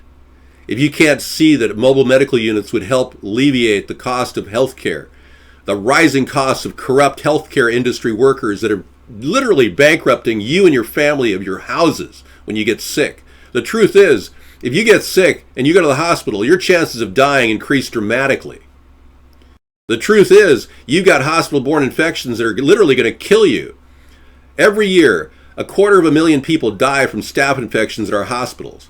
And they charge you through the nose for those hospital visits, by the way. This is all true, man. You don't get it. Okay. Canadian YouTube star forced to remove turban to board flight. Well, I understand women could board flights in the U.S. with burqas on. We can't stop and we won't stop. We're gonna dance all night, bring it on to the sunlight. We can't stop, we can't stop, we can't stop, we can't stop, we can't stop and we won't stop. We're gonna dance all night, bring it on to the sunlight. All right. So let's be clear. In this coming election year, please vote for David Sponheim. America's Third Party.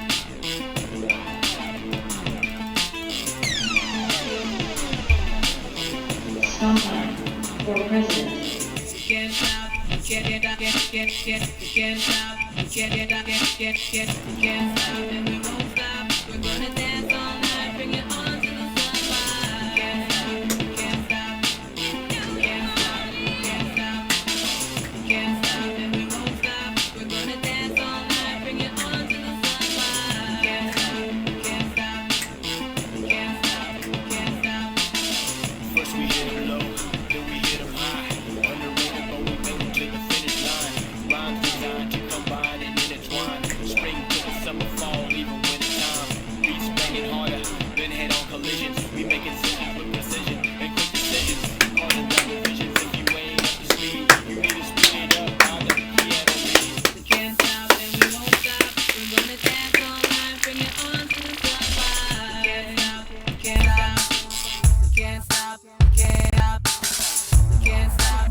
We're gonna dance all night, bring it on to the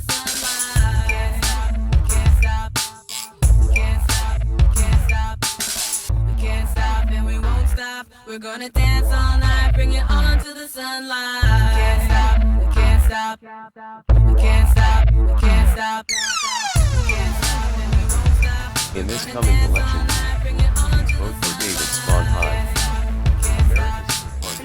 Can't stop, can't stop, can't stop, and we won't stop. We're gonna dance all night, bring it on to the sunlight. Can't stop, can't stop, can't stop, can't stop. All right, yeah. That's what I call exercise. Get up off your chair and dance with me, everybody.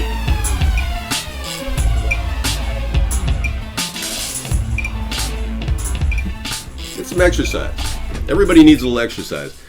Yeah, I want to thank that team of gymnastic people who did that video. Made by Larry Levy. Larry Levy is on the record, he's not Jewish. Okay? So I'm not in any way claiming he's Jewish. He had to correct that. You know, many of you are concerned about a Zionist takeover. And I am too. I'll do jumping jacks tomorrow night. I'm still getting over a cold. Many of you are concerned about a Zionist takeover of our country. I am too. I don't want a Zionist takeover our nation by corporate industrial people that are working for the Rothschild family, the people that own the Federal Reserve. I don't want our country to be beholden to the Federal Reserve, and I will retire their charter by the end of 2017. I've even said that. That's my plan, to actually use the Federal Reserve Act and buy out that portion of the Federal Reserve that we no longer need because they become so irrelevant. Okay, Guest 71 keeps bashing you on my show. Okay, Guest 71. Okay, you have been removed. Thank you very much. Wow. I haven't talked to Awesome Carl, but he's been working on his impersonation of himself. Hey, it's me, Awesome Carl. You're the man. Awesome Carl is actually becoming a nurse. I'm impressed. Don't be concerned about my mental health. Believe me, I have no symptoms of mental problems whatsoever. I'm actually extremely well adjusted, and when I retired at the age of 50, my life got very stress-free. I'm amazed how little stress I have. I'm 55 years old and I'm ready to do this. I cleared the way in my life to run for president, and I realize it's going to take about 10 years to get mainstream media attention with censorship as strong as we've got right now. Well, righty-lefty, at this point, we're just emailing with people, and I can't speak at your community center. No. Carl's going to become a nurse, yeah.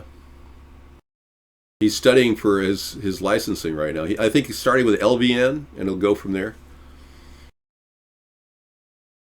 Oh, man, I dedicated my life to this.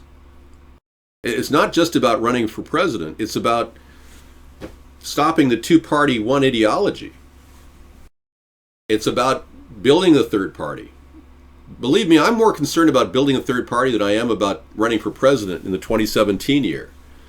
I won't make a decision until 2019 whether I'm going to run again.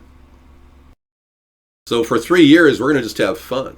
We're going to do a lot more creative stuff on YouTube, and I'm opening up 2 new channels as well. What I'm kind of anxious to see is if Hillary does win, which I predict she will if Donald continues to mouth off like he does, he's only driving votes to Hillary. And because the Republican Party has already said they're not going to prosecute Hillary for the email problem, it shows me that the two parties are working together. No, I don't like golf. I'm good at golf, but I hit a hole-in-one as a kid. It kind of shocked me. We looked all around for the ball and we couldn't find it. We ran in the hole. It was right there. It's like 300 feet I made the shot. But I don't really like golf. I'm not going to be playing golf as president. I don't have any time to do that. I've been creating new stuff for the past 7 years. Oh yeah. I've got a little thing going on which I'm not going to just, forget about. This third party is more important than I am. I'm merely the vehicle for it to be born, for us to challenge this two-party corruption that's so deep and endemic in our system. It's been such a bad problem that, dude, if I had to work, believe me, I'd be out working. I got plenty of capital to survive on. I just don't brag about it like Donald does. I'm not materialistic. Basically, I bailed from the whole paradigm of consumerism when I was a young man. Yeah, we're going to cast well into the 2017, 2018, 2019 era. I'm going to be producing videos under a new name, too, to bypass this structure that they have. I'm going to be doing a lot of creative conspiracy reveal videos, documentaries. The whole effort, I haven't even exposed any of you to my talent in editing. Because I haven't done that, they don't really know what to expect. But when I reveal what that is, when we were completely censored in 2011, and my conspiracy, actually the show I had was Countdown to Economic Collapse. And right around 2011, when the sequester happened, I stopped that show because I saw that as the beginning of our economic collapse, when our government had to automatically shrink because of the excess spending of the two parties. But no, we actually got the ball rolling in 2005. I started building the Cool Rock Party, which was just a fun way to talk about environmental solutions. We've got a whole lot of environmental solutions I'll be developing. And, this is just an ongoing thing. The virality of a third party will be growing, especially if Donald wins. Oh my God. It's going to be a bonanza for a third party because everyone's going to say, oh my God, they made a mistake again. Again, they made the mistake. The voters continue to make mistakes, and more people are still waking up, and it's going to be a while. Just take your time. I used to buy fresh coffee when it was affordable, but now it's like $12.99 a pound for decent fresh coffee.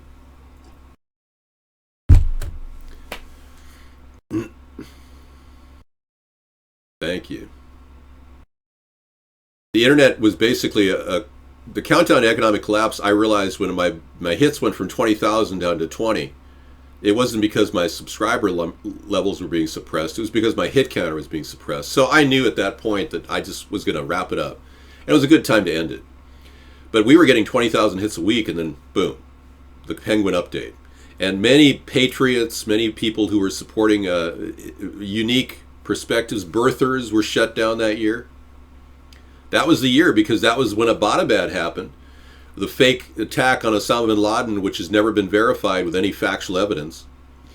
And that's when a lot of people were finally questioning Barack Obama's birth certificate. Donald Trump was. I was doing it for 4 years prior. It got national exposure, and then it completely disappeared. Well, it's not a lot now, 20,000 hits in a week. William Mount's getting 100,000 hits a week on his videos. He's already, when he joined the Lucis Trust Fund, the Luciferian Society that runs the UN, William Mount is now getting major mainstream media attention. If you look at stories now, you'll see William Mount's name in it. He sided with the Luciferians. He actually went out and joined the Lucis Trust Fund. And I used to talk to the guy. I don't talk to him anymore. I just couldn't believe it. When he told me he joined the Lucis Trust Fund, I was like, what? Why would you do that? But the Lucis Trust Fund, the truth is, this organization has in their doctrine an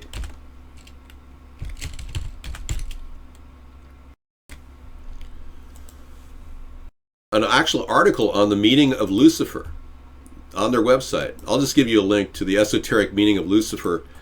These people are roster level partners who handle the booking and publication of all the UN meetings. These are the people that are going to try to take over our country internally through people like Donald Trump and people like Hillary Clinton. They own people like that. The fact is, corporate structures are not as powerful as the rich elitists. No matter how much money a corporation has, it's nothing. What is Apple's net cash value? $460 billion at best? Apple's cash value of $460 billion is a drop in the bucket. The Rothschild family has over $200 trillion combined. Apple doesn't even get close to 1/200th of that. You realize how powerful these people are that run the Lucis Trust? So when Mount joined them, he automatically got instant exposure. Now he's making thousands of dollars a week or a month or something. Yeah, it's kind of amazing.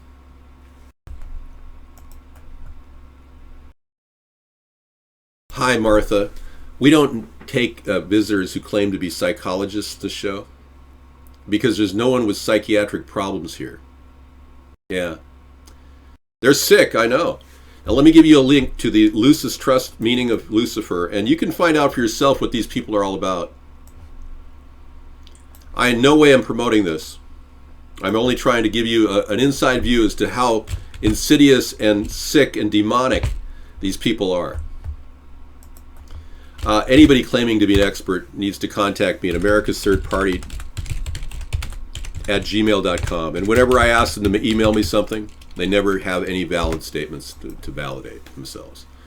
So look, don't communicate through a chat room. If you're a psychologist and you want to contact our show for some strange reason, feel free to contact me by email.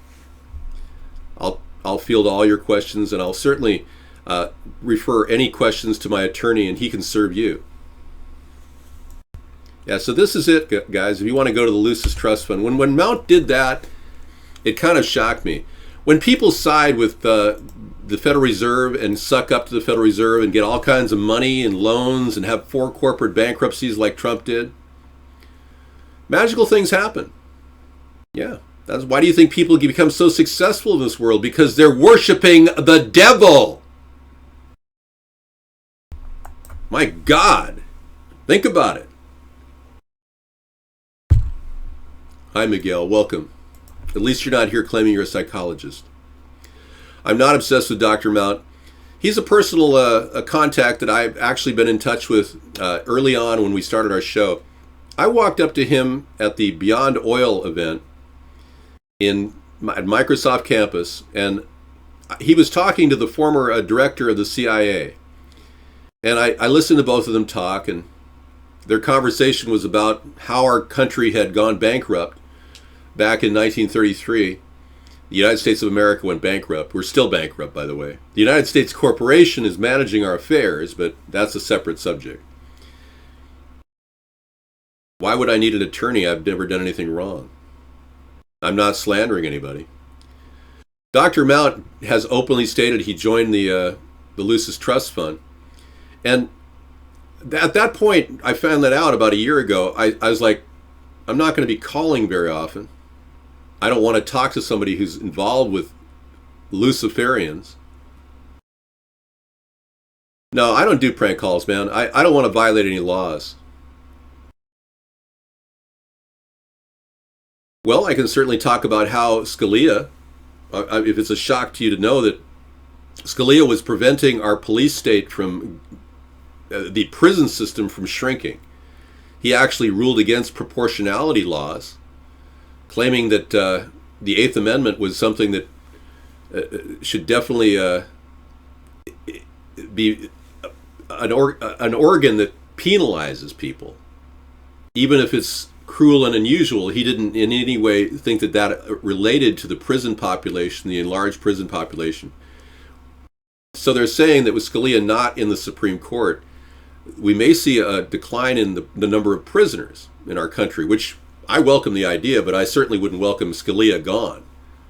But I welcome the idea of shrinking our prison system. We have 2.3 million people in our prison system, the largest proportion per capita of any nation in the world.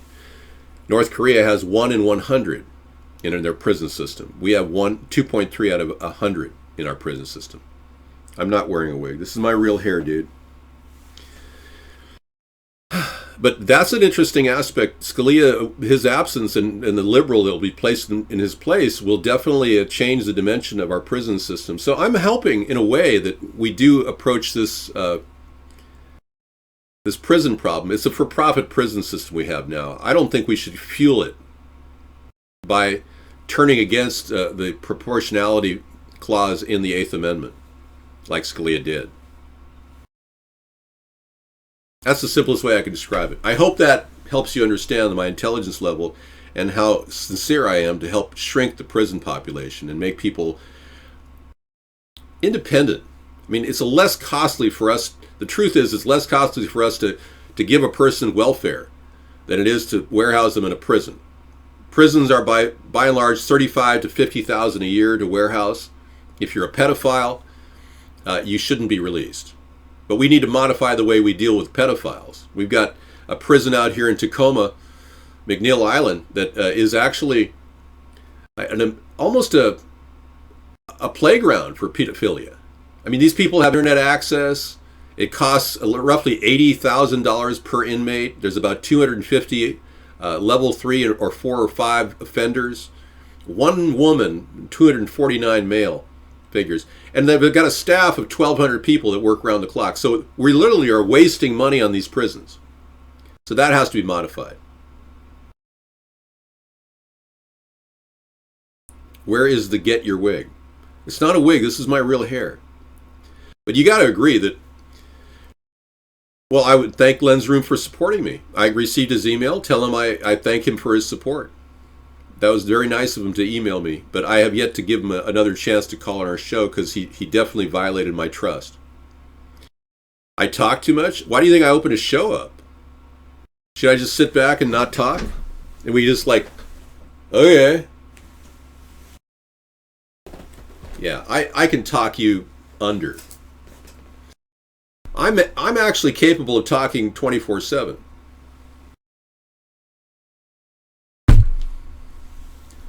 Well, we've talked about legalization of prostitution on our show. I don't have a personal problem with it myself, but I think decriminalization is more in order here. But no, righty lefty, I've never been exposed on national TV. Like I said, if you don't understand how censorship is controlling politics in America, you don't understand the plight I'm on. I'm on a very long path to the third party, the birth of the third party. We're not going to be able to achieve that path by sitting around on our hands. I do this every night. I've done this 2,000 shows consecutively.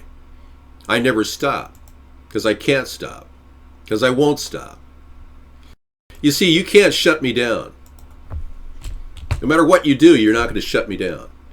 Because I'm in a country that still stands for freedom of speech. Believe it or not. I am.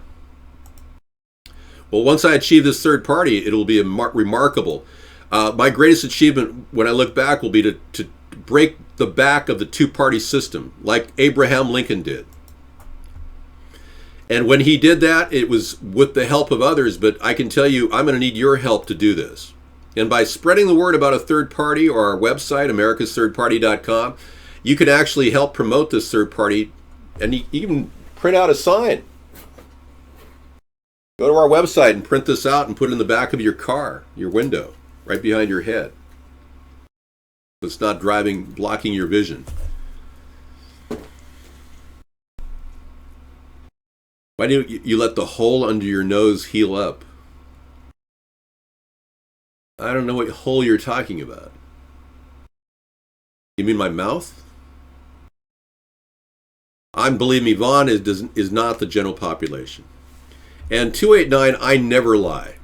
That's a solemn promise to the American people, too. I'm going to deliver honesty. I've even committed to the full disclosure plan that Stephen Greer is proposing. If I ever see real extraterrestrials, you'll hear all about it. I'm not going to shut up about it. You're going to hear about it.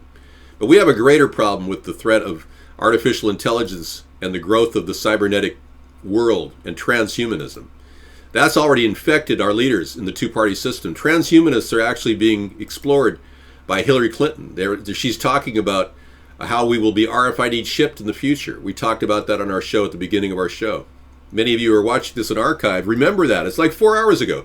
You can see that you're going to need a person with boundless energy to fix the problems of this nation. To fix the problems that have plagued this nation, you're going to need somebody with boundless energy. An old man who's got a big belly like Trump is not a guy with boundless energy. And you're going to need a person who's not materialistic. Because if he tries to get in office, you'll see him padding his and his cronies' pockets, potentially. Not necessarily, but potentially.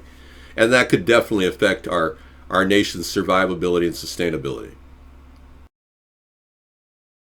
Look, you haven't seen anything yet. If you think I'm something to be dealt with right now, dude, I can't tell you how pointless many of your lives have become, because you haven't even gathered enough intelligence to realize that you're being screwed by the man.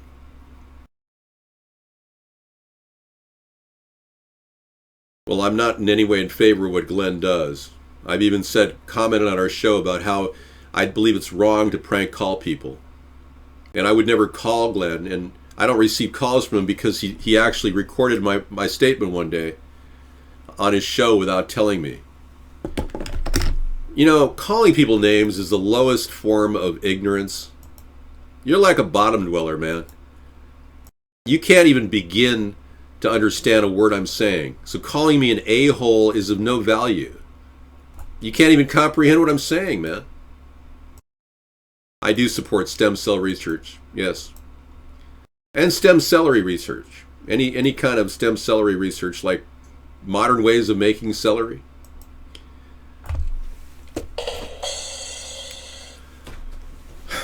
All right. This is not a wig. This is my real hair. You can even see my scalp. You see the pink scalp in there? Maybe you can't see it. Stem celery with cream cheese, please. How do you guys feel? I've got extended show time, so how do you guys feel about the fact that little baby body parts are being sold by Planned Parenthood? That mothers give birth to little baby fetuses and their bodies are chopped up and sold? How do you feel about that? Does that bother any of you? The real topic tonight is the truth, Zellfire. We've taken on liars, demons, Luciferians. We battled the 911 issue.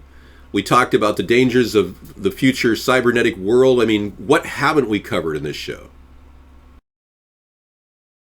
I angered Glenn? Well, I know I did, but he's also endorsed me for the 2016 election. I got an email endorsing me. Glenn recorded me without my permission and played it back on his show. I think I explained that to you. Okay, well, maybe you are a living abortion and you want to talk about it. Take this time to share your personal story in chat, how you were aborted by your mother and you grew up. Yeah, your vote is already wasted for the two parties, so you might as well write my name in. I'm convincing people of it. You're in a botched abortion? Wow, that's pretty sad. The real topic has been me from the start, yes. I am all about myself getting elected in 2016. In 2017, I'll be all about the party breaking the back of the two-party system controlled by Trump or Hillary. So trust me, this is just a beginning stage. We're moving to phase 2 in 2017, which would be all about America's third party, which is at this point right now, it could be anything. You could actually, it is a vehicle for me to get elected right now, but in 2017, it could be a vehicle for you to just party. So our show will continue to go on. He's dancing to my show, good. Well, it's good that people like Glenn can copy creative geniuses like myself. You want to draw a sphincter. That's your whole future? That's your goal in life? Glenn can be whatever Glenn wants to be. I actually don't mind people exploring their diversity. If he wants to dress up and whatever, it doesn't matter. See, many of you are really resolved to using name calling. And, a lot of my supporters, which, as you can see, have been rather silent tonight, are letting the show just get doused with your ridiculous comments. And I've allowed guest chat the whole night to show you that you have a free chance to talk and grow and understand new issues in politics. This is a good venue to chat. In fact, tonight we'll be running videos all the way into the evening, past 10 o'clock Pacific, all the way to 2 in the morning Pacific, that are relevant to truth. And we'll start with our 9/11 discussion.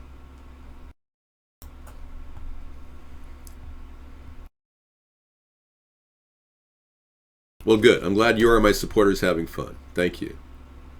You say you have no supporters. We are your supporters having fun. You just contradicted yourself. I'm extremely sharp. I'm quick on my feet verbally, and I can tell you that Barack Obama isn't. He stumbles on himself whenever he talks.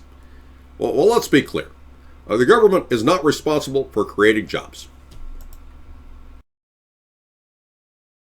Well, coming up at the top of the hour, you're going to have no more time to chat here, so we're down to just a few people that want to chat in the evening that support our show. And it surprises me how many guests are coming into Vaughn and not becoming real Vaughn usernames. I'm just surprised all you people don't want to actually join.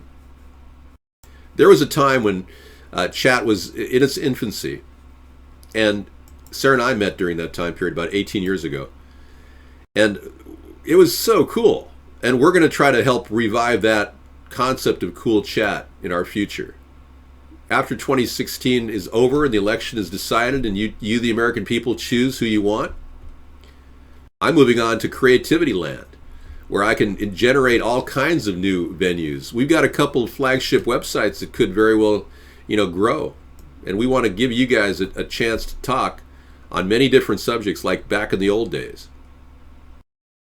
I don't know if you're aware, but back in the old days, AOL had a very interesting opportunity that they kind of blew. AOL had venues and chat that were just really cool, geographical venues. Every major state, or every state and every major city had different chat rooms at one time. We don't have that anymore.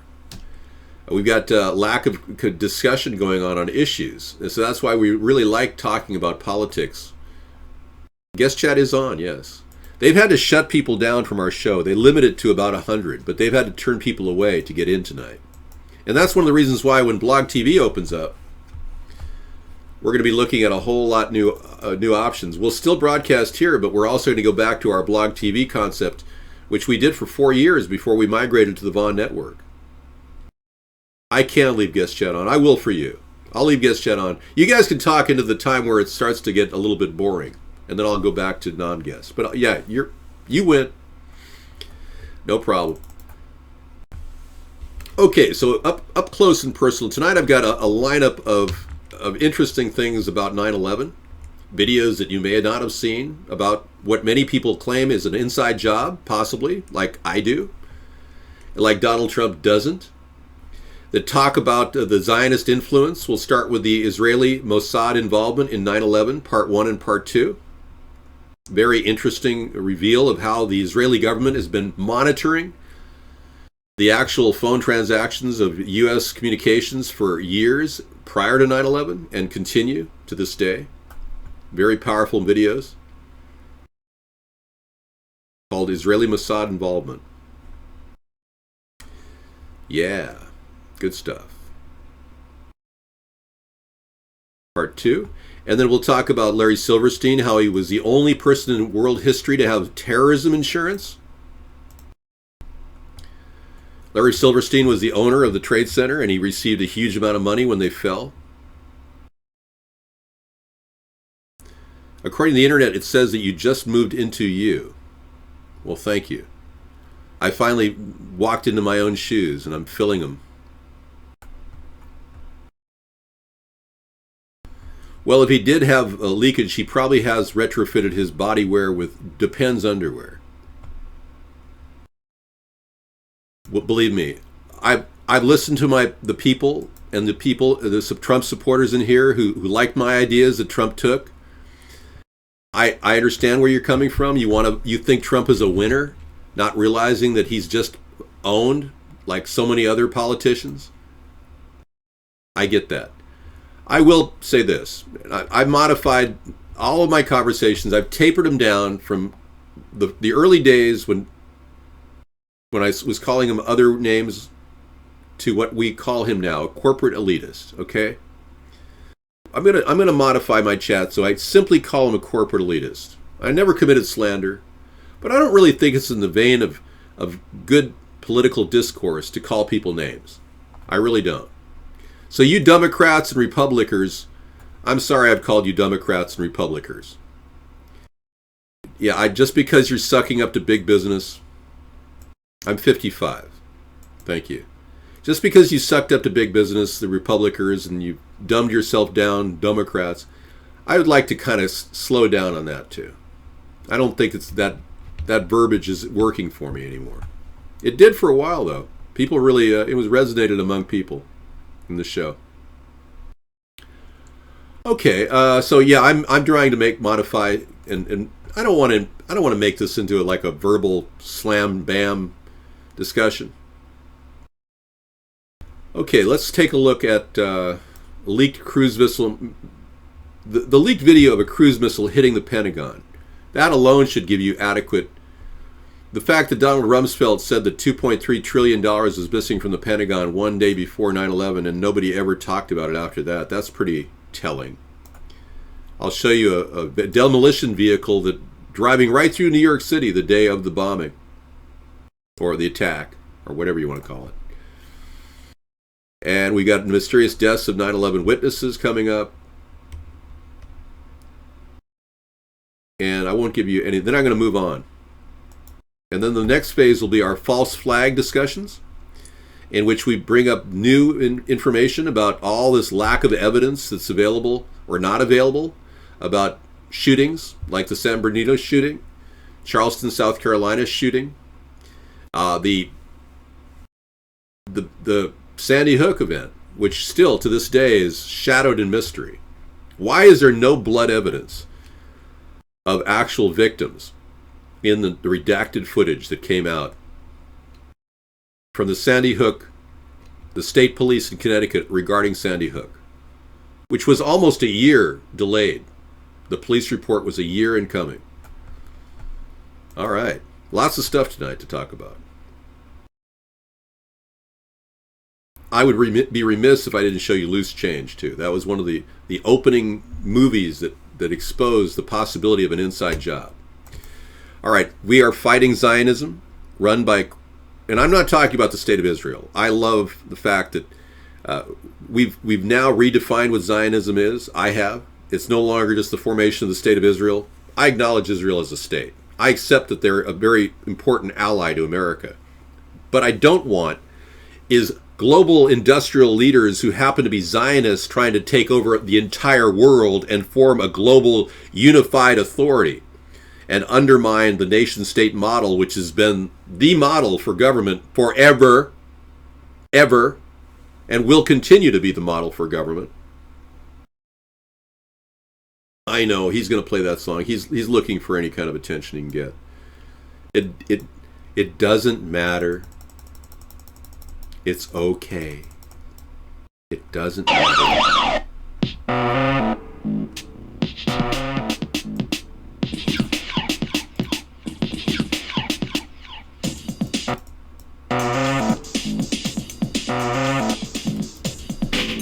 All right, everybody. Good night. Thank you for watching our show. It's been special. We want an investigation into this. I still don't believe we've got the truth.